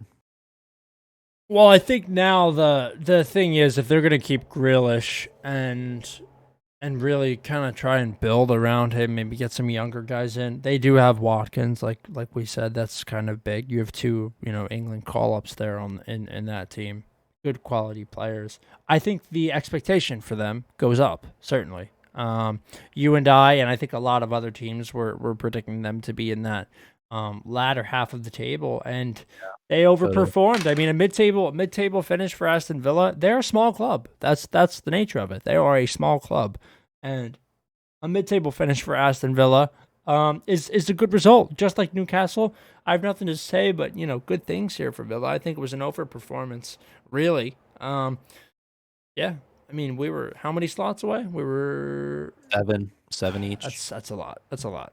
So overperformance for Villa, and if they can shore up the defense a little bit and retain some of those upset performances that they had against the top six, then I think they could make another really solid run. Maybe try and contend for that European Conference spot. Yeah, the Conference League. Yeah. That's the next step for those guys. But Yep. I in my opinion, I think their main issue is midfield. I think Douglas Luiz is an all right holding midfielder in there. Other than him, they don't really have any depth at that position to really lock things down. I think they should make a go at either getting Yokuslai from West Brom or Anguissa from Fulham. I think those guys had solid years. And going down, I think Yokuslai was on loan from Celta Vigo, and I think Anguissa is permanently with Fulham. But if they can really lock up that holding mid spot to let the other two midfielders creatively go forward more, I think that'll really open up the floodgates for players like Grealish and Watkins going forward to have fun. But moving on, 10th, Everton. Both of us I had them finishing 7th. I was 3 off. You had them finishing at 8th, which is 2 away, which is respectable. Right outside of that Conference League spot. Average 47% possession, -1 goal differential. Would have been positive if they didn't face City at the end. DCL, even though he had a slow mid to end season, finished with 16 goals. Lucas Digne, 7 assists. Key signings, Ben Godfrey, Allen, Decore, James Rodriguez. Key departure, Morgan Schneiderlin, 2.4 mil. And then they loaned out Balassi, Tosin, John Joe Kenny, and then I didn't even know that Leighton Baines retired. He did So, indeed. Yeah. yeah, he was 35. So Yep. transfer spending -77.5 mil. All you really had to say was DCL was a solid player. Yeah. And then I said that they could push for Europa League with James. And then I also foreshadowed that they haven't beaten Liverpool in so long, which they did this year, which is nice to see. What do you think about Everton, the crumble, It, DCL, anything they can do in the transfer market? I mean, we talked about this. I talked about this kind of in depth earlier when we went over that performance by Everton because it kind of Yeah. characterized everything, right? Really good start, good quality in their team and coach, which is not really characteristic of Everton. Um, they had a better chance this year than they've had in years past, and they didn't. They didn't do enough with it. They squandered it. So I was kind of upset about that, but yeah, I just not really happy with them. And sorry everybody that I'm starting to quiet down a little bit. My cough gets really bad at night. Yeah. All right. Moving on. Leeds, 9th. You had them finishing at 15th. You were 6 off. I put more faith in them. I said they were going to finish 12th. I That's was pretty 3 off good. That's there. pretty good. Yeah, so not too bad. 55% possession, which is one of the better stats, or they were higher in possession in the league amongst the better teams. +8 in goal differential. Bamford finished with 17. Rafinha, 9 assists. They spent $116 million, the most so far out of all the teams we've reviewed. Those being Rodrigo, Diego Llorente, Rafinha, Helder Costa, Robin Koch, and Ilan Meslier, who I thought was probably top two signings of the season for them in Yeah. goal. I think he's 21-year-old Frenchman they got from one of the French leagues. He was so good this year. Very underrated player. But you had to say that Leeds had quality young players like Calvin Phillips, which you've said before. And then I also said that they were doing a lot of good business. So they spent their money wisely, and they actually spent their money, unlike the other teams in that level. Yeah. Um, other than Aston Villa, that they meant business. They got all that money and they spent it wisely. Moving on forward, I'd have to say keep investing into that defense because they have aging players back there. Another year of experience for some other players. I thought Alioski at left back, Hmm. kind of right back. He was kind of iffy at times. Naturally, I think Stuart Dallas plays back there, but they moved him into a midfielder role, and he scored a lot of goals for them. Yeah. Key goals, especially the one against Man City to get the win over them. Hmm. And then they have guys out wide like Rafinha and Jack Harrison. They had him on loan from Man City. You can't forget that. Solid players. And then Bamford. I think if they can find him a partner, a rotation guy, I think Tyler Roberts is that guy. Yeah. If they can get a partner for him that can score 8 to 10 goals, I think they can jump up into that Conference League play. I hope so. I mean, I really like the way Leeds play. They're mega entertaining. Even if they can't get themselves into the Conference League or even Europa League, like if if Leeds are going to be in ninth or 10th or 11th place, um, for the next couple years, they're gonna make watching the game so much more fun because Yeah. they give you so many good results. Okay. Moving on. Arsenal in eighth. We both had them finishing fifth. Three. You didn't really have anything specific to say about Arsenal. I said that Arsenal was going to finish above Spurs because of the lack of signings they had, and then I also added on another year of experience for Saka. He Oh, was kind of their young player of the year there. I also mentioned Nketiah in there too, but he kind of didn't get a good show Nketiah's or a dead. good shake. Yeah, Uh, Arteta doesn't like him. Yeah, they averaged 52.7% possession, 85% pass completion, respectable goal differential at plus 16, 39 against, which was the third best or third lowest, I should say. Lacazette was their top scorer with 13, Yeah, followed by Pepe and Aubameyang with 10. and Willian with the most assists with 5, controversially. Key signings: Partey 55 mil, Gabriel center back 28, and then Odegaard on the loan. And then they had key departures of Martinez, Guendouzi on loan, Kolasinac, Socrates Mustafi, Mkhitaryan, and then obviously Ozil. yep, A lot of guys left. No money though. A lot of those guys went on freeze, unfortunately. So yeah, they finished on a negative 73 mil.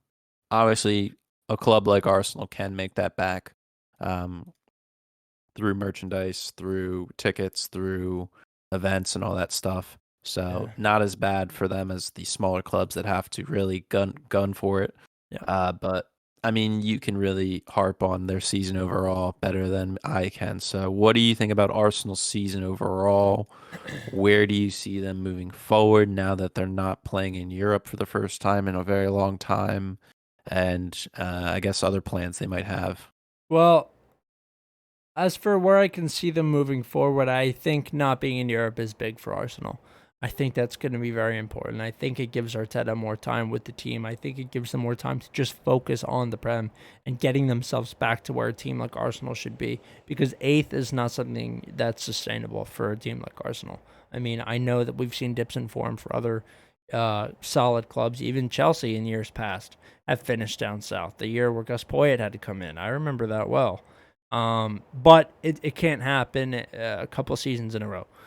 They need to bounce back. I don't know if Arteta's the guy for it, but I think he's got more time on his hands now. Obviously, not being in Europa League or Champions League, no competition. So he should be able to get a better read on the guys, a better hold on the guys rather, better hold in the locker room, and I think you'll see everything improve. And once we get some of these older guys out, and even if we're gonna get newer guys in, and establish maybe some winning culture with that, I think that's enough in terms of one season improvement.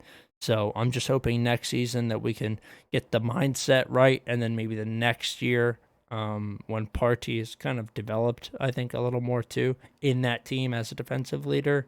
Yeah. Maybe that next year after next year will be the year that we execute.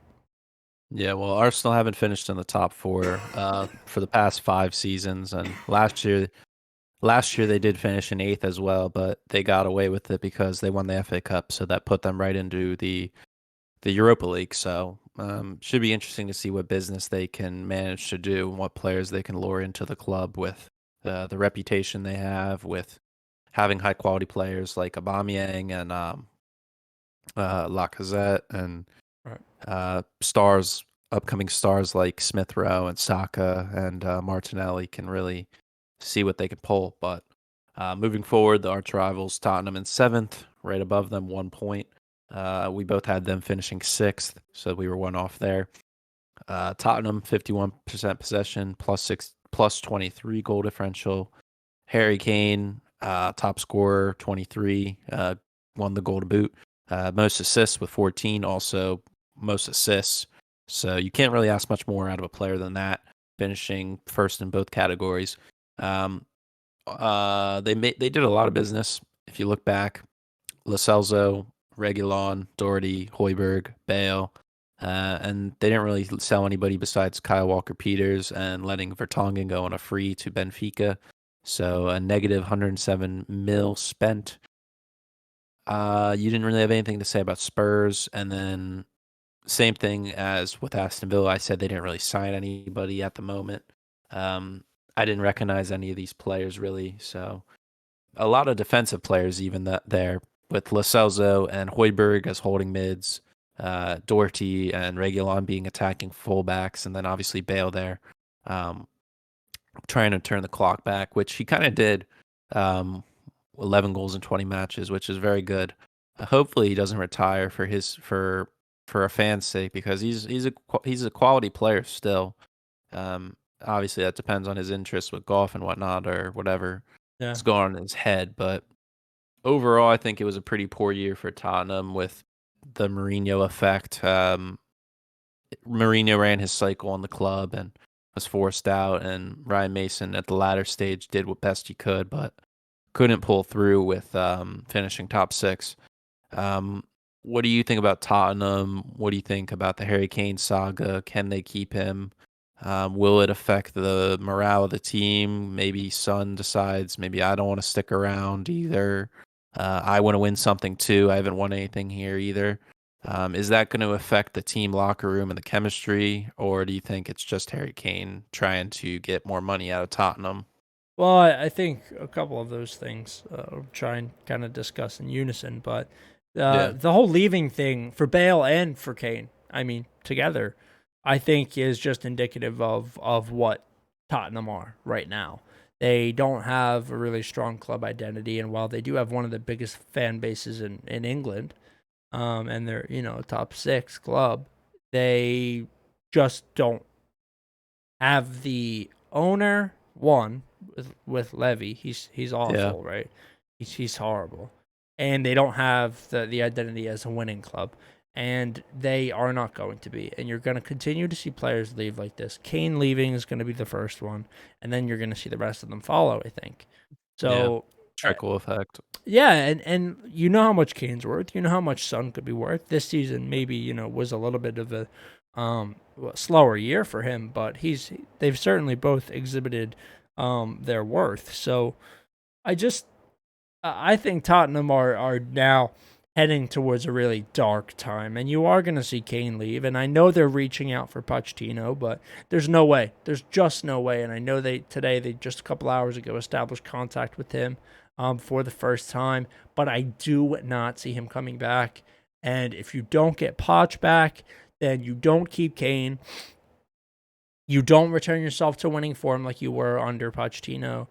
And he like literally, if they can get Pochettino back from PSG, I actually think that Tottenham will be probably finish second next year.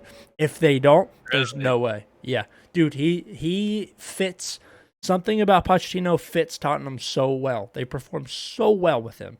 Well, he is familiar with the club being there for so long, and I mean, with the Harry Kane and Bale departures together, they scored 34 goals, which is half of the goals they scored this season. And then if you add Son, he scored 17. Yeah, That's 51 goals out of their 66. So, it's insane. and that the next top scorer is Ndombele and Lucas with 3 each. So it shows you where their team relies on the players. Yeah, that's true. So yeah, they need to do some business. I don't know how much the conference league is going to be a bargaining chip, but Yeah, we'll have to wait and see. And they're still trying to pay off for their new stadium too. So COVID didn't help with that either. It was poor timing. yeah. Um, but moving on to a team that really overachieved in a lot of people's eyes, and especially in my prediction self. West Ham in 6. You're probably gonna laugh at this. Um, you had West Ham finishing 14th, which was Eh, 8 off. it's about right. I had West Ham finishing dead last, Yeah, that's insane. 14 off, by far the worst. Um, what did I have Wild. to say? I I didn't have anything to say about him. It was on the same lines. It was just no business. Um, this was before Lingard. I think this was before. Obviously, we have no idea who the fuck Suchek and Kufal are, right? I don't know. I don't know any. I don't watch the Czech league. I don't No, know we anything. didn't know that going into this. No. I don't know them. Declan Rice was solid back there. Ogbonna, Craig Dawson. When they brought him in, I didn't think he'd do fuck all. With his West Brom background, getting pumped all the time, he had a surprisingly good stint there.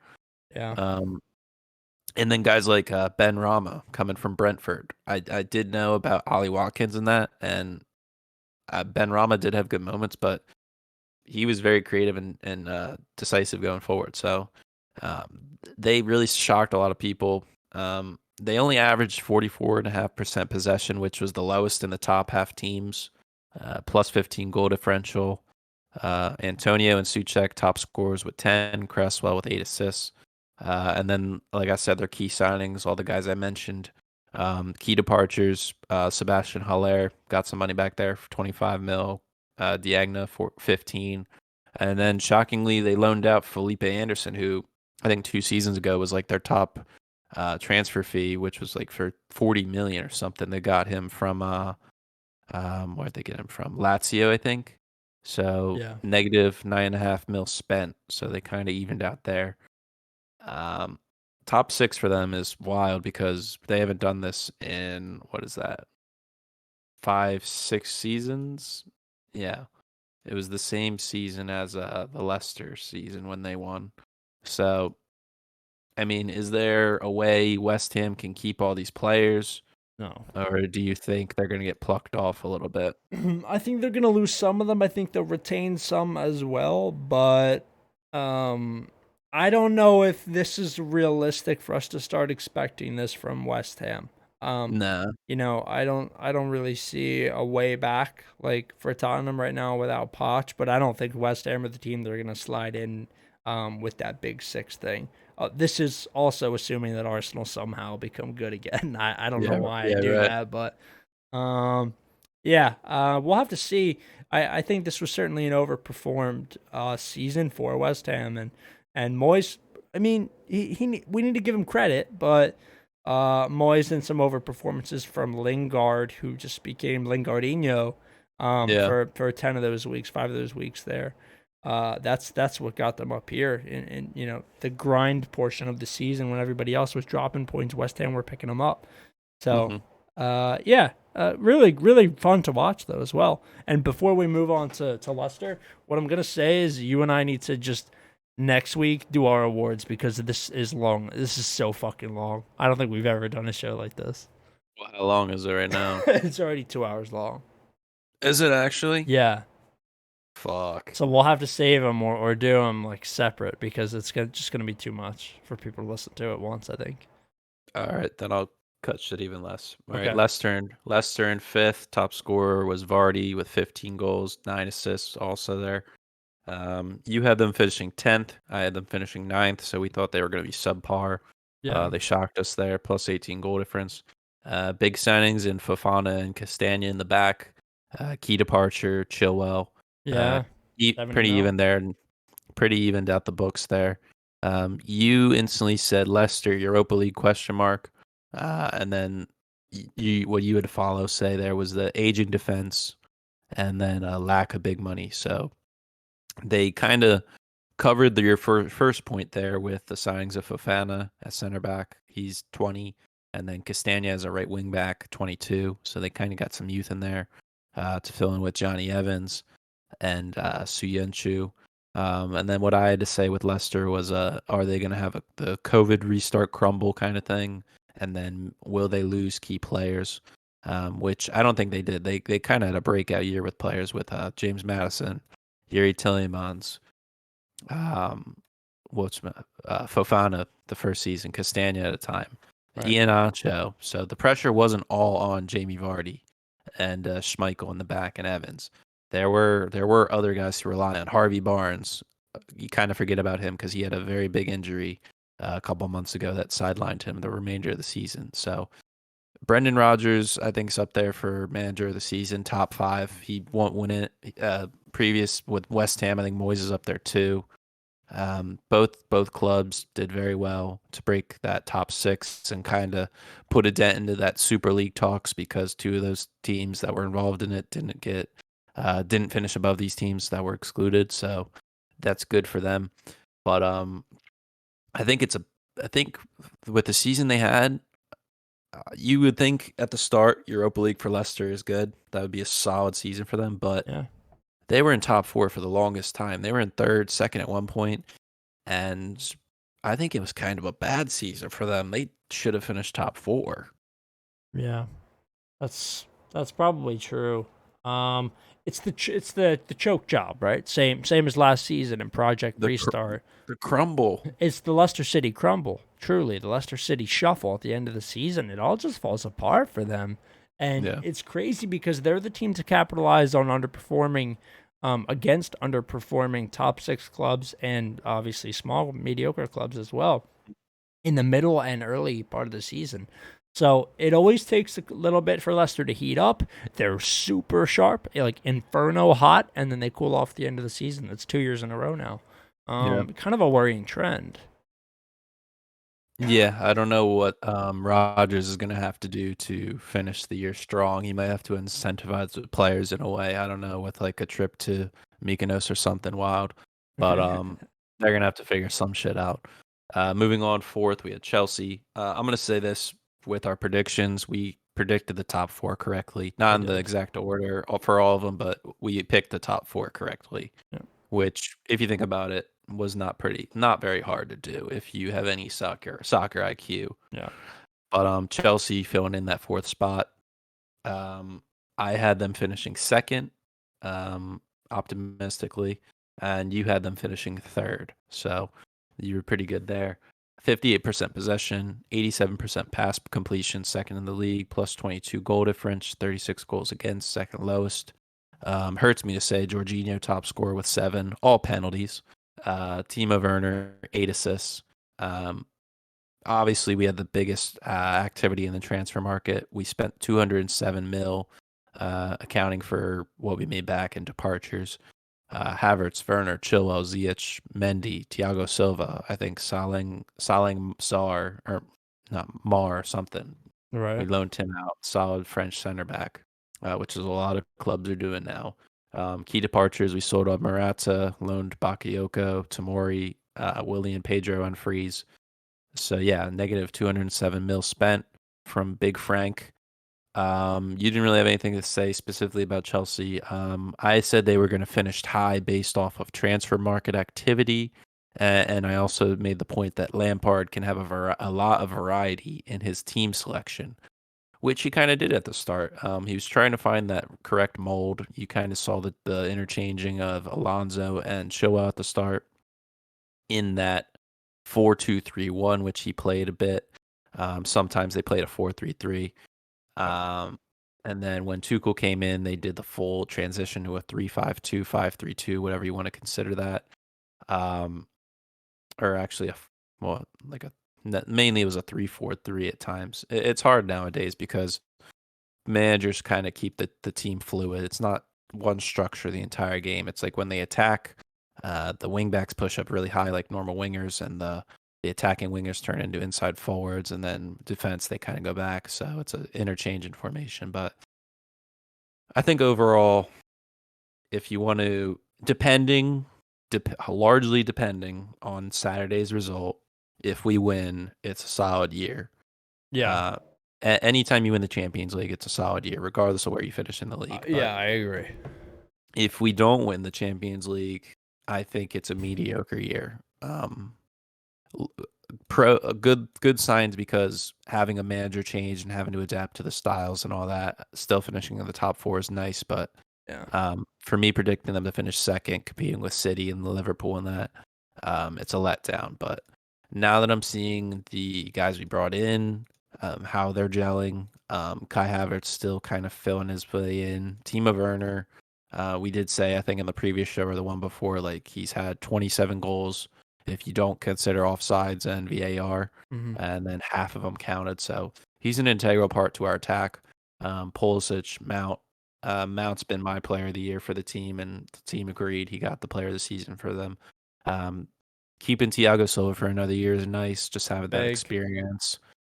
Even though he'll be 38, 37, 38, he'll be on that Jagielka level, but with so much more valuable experience and quality playing time to help groom Zuma, and Rudiger's kind of established himself already, but just to give him that much more experience from a legend of the game Yeah. is nice to see. So I'd like next season to be competing for the league. I really do. If we can keep all these players, I think we can. I think it just turns into the point of offloading guys such as Kepa, um, Emerson, and all these guys on loan. Like, Jorginho, even you want to get rid hell, of. I'd like to get rid of Jorginho too, but I don't think he's gonna leave. Yeah. But get rid of all these guys on loan. Like Victor Moses. You still have fucking Victor Moses on your we can payroll. make we can make 80 mil off those guys. Like it's More. balance the books, bro. You think More. more? Tamori's gone. Bakayoko, Tamori's gone. He just yeah, left. he had a buyout clause. I'm sad about that one. Yeah, that's kind of that's an L, but Abraham, Drew, yeah, fucking who else? Like there's so many guys. Like Hudson Odoi might go because there's talks of Kingsley Coman coming in. I don't know why, but I we could need not midfield tell and you why that's a good we idea. need midfield and defense because Azpilicueta is going to be another year older, and we need a backup to Reece James out there, just somebody quick out there. So there's a lot of things they can do, and I'm really hoping they do the right thing. But you never know. You never know. They're definitely going to buy somebody, and it's probably not going to be somebody I like. So we'll have to wait and see. Is there anything else that you saw from Chelsea this year that caught your eye, or maybe you were like, I don't know why they did that, or a key match that busted it up? Not necessarily. I mean, this last one versus Villa was pretty rough. That was a Yeah. bad fumble, but The West Brom matches were terrible, bro. they We were couldn't bad beat West too. Brom. They We gave were. 8 goals up to West Brom. I was gonna say West Brom played like fucking Barcelona when Barcelona 2008 whenever they came up against Chelsea. That's true, but no, keep your eye out on Timo Werner. I think he got a really unfair shake this season. Yeah. Probably my favorite signing of the season when it happened. Yeah. Of course, now in retrospect, it was underwhelming, but keep your eye out. The kid's got a lot of talent. He's very good. He's blisteringly fast. And when he gets comfortable in that system, which I think he has started to, watch out next season, man. He'll contend for head goal scorer. Watch. Yeah, I totally agree. All right, Liverpool in third. You had them finishing second. I had them spot on in third. This was one of my 2 teams I predicted right. Didn't happen until the final day with Leicester and Chelsea fumbling, but it worked out for that. Second most in possession, 59. They were the most disciplined team when it comes to cards. Only 40 yellows, no red cards. Plus 26 goal differential. Mo Salah, 22 goals, with Robertson, Alexander-Arnold, Firmino, and Mane all getting 7 assists. In the transfer market, they bought Jota, Thiago, brought in a left back in Konstantinos Simic. I can't pronounce that Greek guy.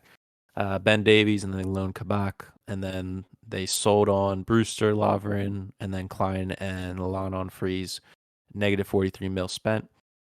You didn't really have anything. Oh, yeah, you did. You said Liverpool won't repeat. You said that strongly, and then followed that up with because they lost to Arsenal twice in the previous season. Correct.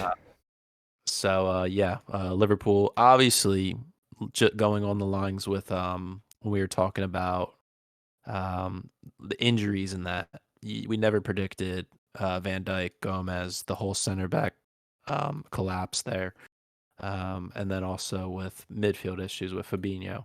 I'll let you lead this with Liverpool in their season with the ups and the downs, the highs and the lows, on and off the field. Yeah. What did you think of their season overall? Well, to finish third, I think was lucky. They should have finished a lot lower than this. They caught wind at the very end and really Yeah. started to string some together, 5 in a row. Only other team in the league with that last 5 all win form is Arsenal, actually. Yep. So Gooners. Liverpool really squared it up towards the end, and at one point it seemed like maybe they had lost Klopp. Yeah. Really rough after they bombed out of the CL. It just, I don't know. It started to get really grim there for a while, and then they picked it up. I don't really know where that turned around, what fixture that was, or what it was that turned them around. But I'll tell you, it was the Fulham game. That was the last time they yeah, it lost in the fucking league. was actually. That is what it was. So Going back to March 7th.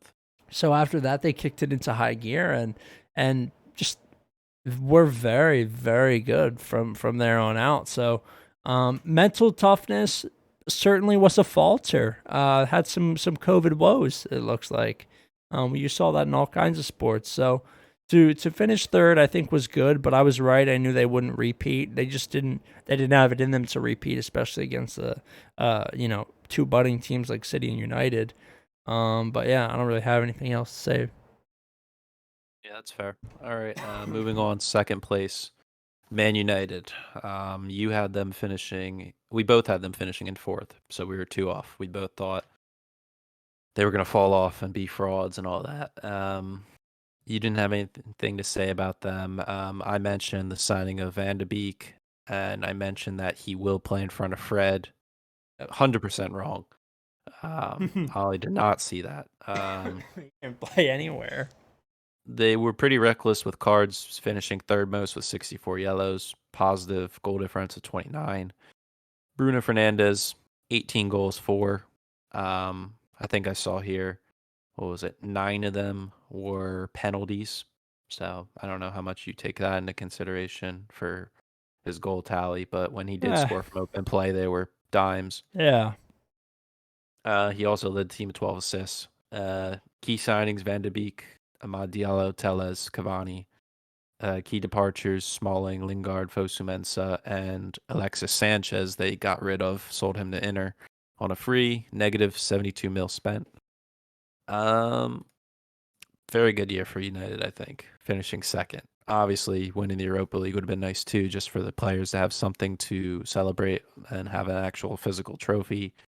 But finishing second to your hometown rivals is never good. It never feels good.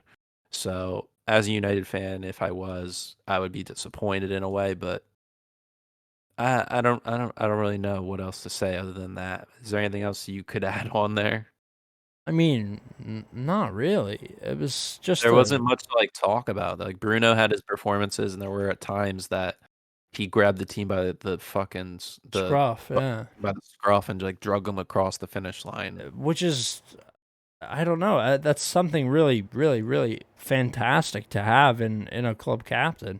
Well, he's not the club captain, but he's going to be. Trust me. I know it's Maguire, but it won't be for long. I don't think. Bruno is absolutely unreal. Signing of the past 5 seasons, probably. He converts where I don't think any other player would convert with the same efficacy. He is so clinical and clutch, and he makes everybody around him clinical and clutch, which is Right. such a huge thing. Like literally, Cavani comes on. Bruno sees Cavani comes on. They give each other a nod, and Cavani just scores at will. It's Yeah. unreal. He turned everybody around him into better players, and even United's defense. Look at players like Luke Shaw. Look at players like Harry Maguire. After being criminally overrated and then beginning to be slated by media, they had this resurgence, and there was a Yep. strength in this United side that I haven't seen since I don't know the late 2000s. Like seriously, from seven Tevez, to Berbatov, Ronaldo. yeah, from like 7 to 15. Like that's when you saw that. And then for the past 6 years, they've been shit. I mean, this Yeah. this was really really good from United. Yeah, I mean, this is the highest they finished since the 17-18 season, which it finished the same way City won the league Yeah, with a lot more points. But I mean, credit to them on the road. They were the best team on the road. They never lost a game on the road. So that's a good sign to have. But yeah, I think Bruno had like a Jordan effect to where he right. made everybody around him a better player. And yeah, like you said, Luke Shaw got player of the season for United. And obviously, the Europa League crumble at the end. You never wanted to go to penalties, and you can't put all the pressure or on the blame on De Gea there for that kick. Obviously, you don't want him. You never think he's going to be in that situation. He's the 11th kicker. He's going to have to Oh, take the kick. awful You, scenes. you need to win the game in regulation because with the schedule they had at the end of the season, the last 6 weeks, they were fucked if they got to that extra time, and they were. They just had tired legs and were dealing with injuries. Maguire wasn't there. They had to play Bailly, who's fucking shaky as hell. I'd be Yeah, petrified if I was a fan watching him, and they signed him to a 4-year deal. So yeah, I don't know. Going forward, if they can get like some structure in the middle more, they can. Same situation as Chelsea. If they can offload a couple players like a Matza, Matic, Brandon Williams, just like some guys that aren't ever going to play to make some money. I mean, they need to do business. So, yeah. uh, all right, moving forward, Man City. Obviously, we both picked them to win the league, so that was our other pick. We got spot on. In total, for our total points accumulated with the positions off, I had 70. The goal of this is like golf to have lowest score.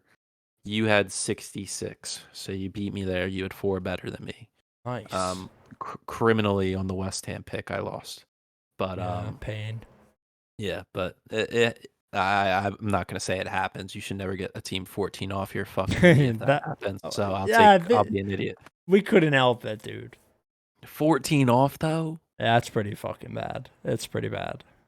All right, let's go over the City thing. City, obviously, best possession, best passing, best goal difference, most goals, lowest against. Ilkay Gundogan, 13 goals for, led the team. De Bruyne, 12 assists, led the team. He was out for, I think, 10 weeks at one point. He would have finished with like 30 if he played those games.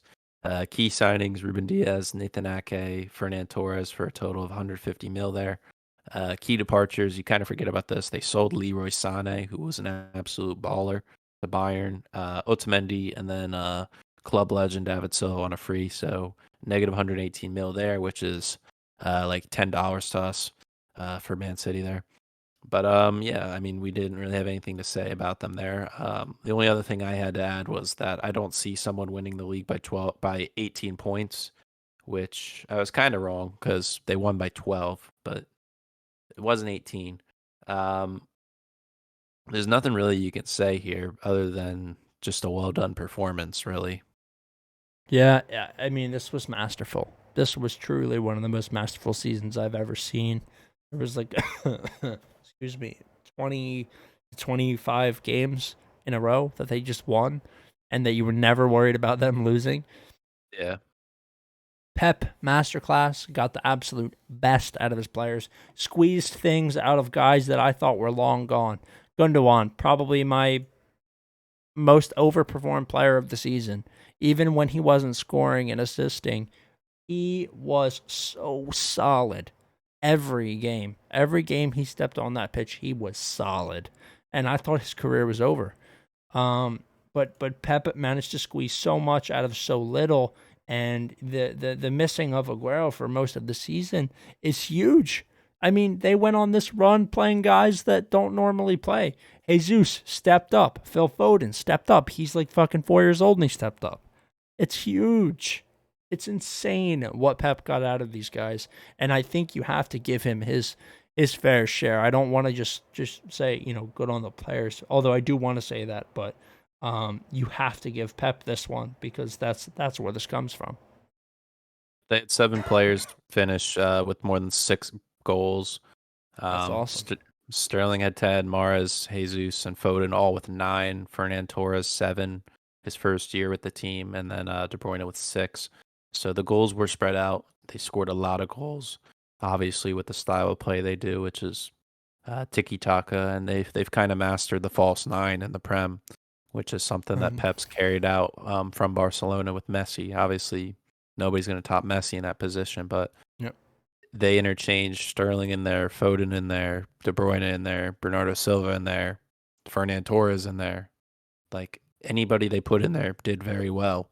And I think the best, not the best, the player I enjoyed to watch the most in that team was Mahrez. Whenever he got on the ball, his dribbling was just silky smooth, and anytime he had a guy one on one, it was going to be on a highlight reel. Like he was going to absolutely embarrass them. Yeah. Um, Foden had a breakout year. He got called up to the Euros. He's on the provisional squad. Yep. Sterling, in my opinion, had a setback year because Yeah, a little bit. last year I think he had like 18 goals, and he got cut back to what is that? He got cut back to 9 this year. It's kind or 10. It's kind of a setback. I mean, he's kind of like that. He's kind of like an elder on that team almost. Yeah, He's he's 25. old. Yeah, He's 25. I remember when he was that youngster at me Liverpool, too. call him the come up, but he's getting to like one of the veterans on the team around that. But yeah, overall, I mean, we could go on for another 10 minutes talking about each individual player and what they added to the team with like Ruben Diaz coming and making John Stones look like Vidic in the back, Yeah, or yeah, true. Eder or Ederson just absolutely bossing it, and his passing, like Yeah. plucking passes. He got like I think he got 1 or 2 assists this year. Mm-hmm. Obviously not topping Allison's goal, but just like overall, just a well done performance from them, and it's going to be very hard to not pick them to become back to back champs. Yeah. Hear you. I'm in the same school of thought for that. I mean, City just dominant all the way through. Certainly deserve all the guards of honor they're getting. Really, really awesome. I will be rooting for City in the Champions League. I can't, in good conscience, root for Chelsea. I mean, That's it's fair. although I wouldn't mind either way. It'll be a really good match, I think, and that's ultimately what we're looking for. Well, for me. I know Matt's looking for a Chelsea win, but Yeah. yeah, we're at 2 hours 20 minutes. We got to cut this. What we're gonna do we'll find time this week, or maybe we'll just do it as the next episode. Yeah, we can open up To the do our next episode. awards. Because I'm sure we'll have a ton to say. But this was a really comprehensive review of the season. I think we did a really good job with that. So I'll let you do the plugs and we'll get the fuck out of here. Yeah, maybe next season we can do like a 2-parter, kind of like Yeah. just split it up even. Yeah. But yeah, guys, check us out on all of our streaming platforms, whether it's Spotify, SoundCloud, Apple Podcasts. Leave a 5-star review. Let us know what we need to do to improve, or what you guys enjoy us doing. If you guys are visual watchers, hello. On the YouTube, hit the red subscribe button. Hit the notification bell next to it. Absolutely free. It'll notify you on when our next posts are. Whether it's a live stream or a one of these videos, the video versions of our podcast. So head over there. Socials, obviously at Post20Pod, Twitter, Instagram. And then other than that, my voice is about to go, honestly. I know, dude. Me too. I am gonna go take cough medicine and literally just die. I ran out of water like 45 I minutes ago. know. This is the longest shit ever, bro. It's hard talking for 2 hours. Yeah, but it's good experience to where like you Yeah, get to a certain point, you can hold a conversation, or it's true. just in general, I guess. That's one thing I've seen Yeah, from doing this. I'm able to hold conversations better and yeah. kind of be what's the word? Uh, Initiate things, or More I don't even fluid. fuck. Yeah. I don't know. My brain's running on E right now. So, I hear you. thank you guys so much for watching. Mhm. Catch us next week for the follow up with our awards, and Yeah. we'll have to figure out what the fuck we're gonna talk about too, whether it's transfers or Euros or Yeah. NBA. We'll discuss that throughout the week. We'll But do it all. enjoy your Memorial Day weekend wherever you guys are. Hopefully the weather's better for you than it will be for us, and hopefully you're not working, so you can just smash a couple brewskis with the boys or with the girls, whatever. Yeah. So yeah, thank you guys so much for listening, and we'll see you next time. See you guys.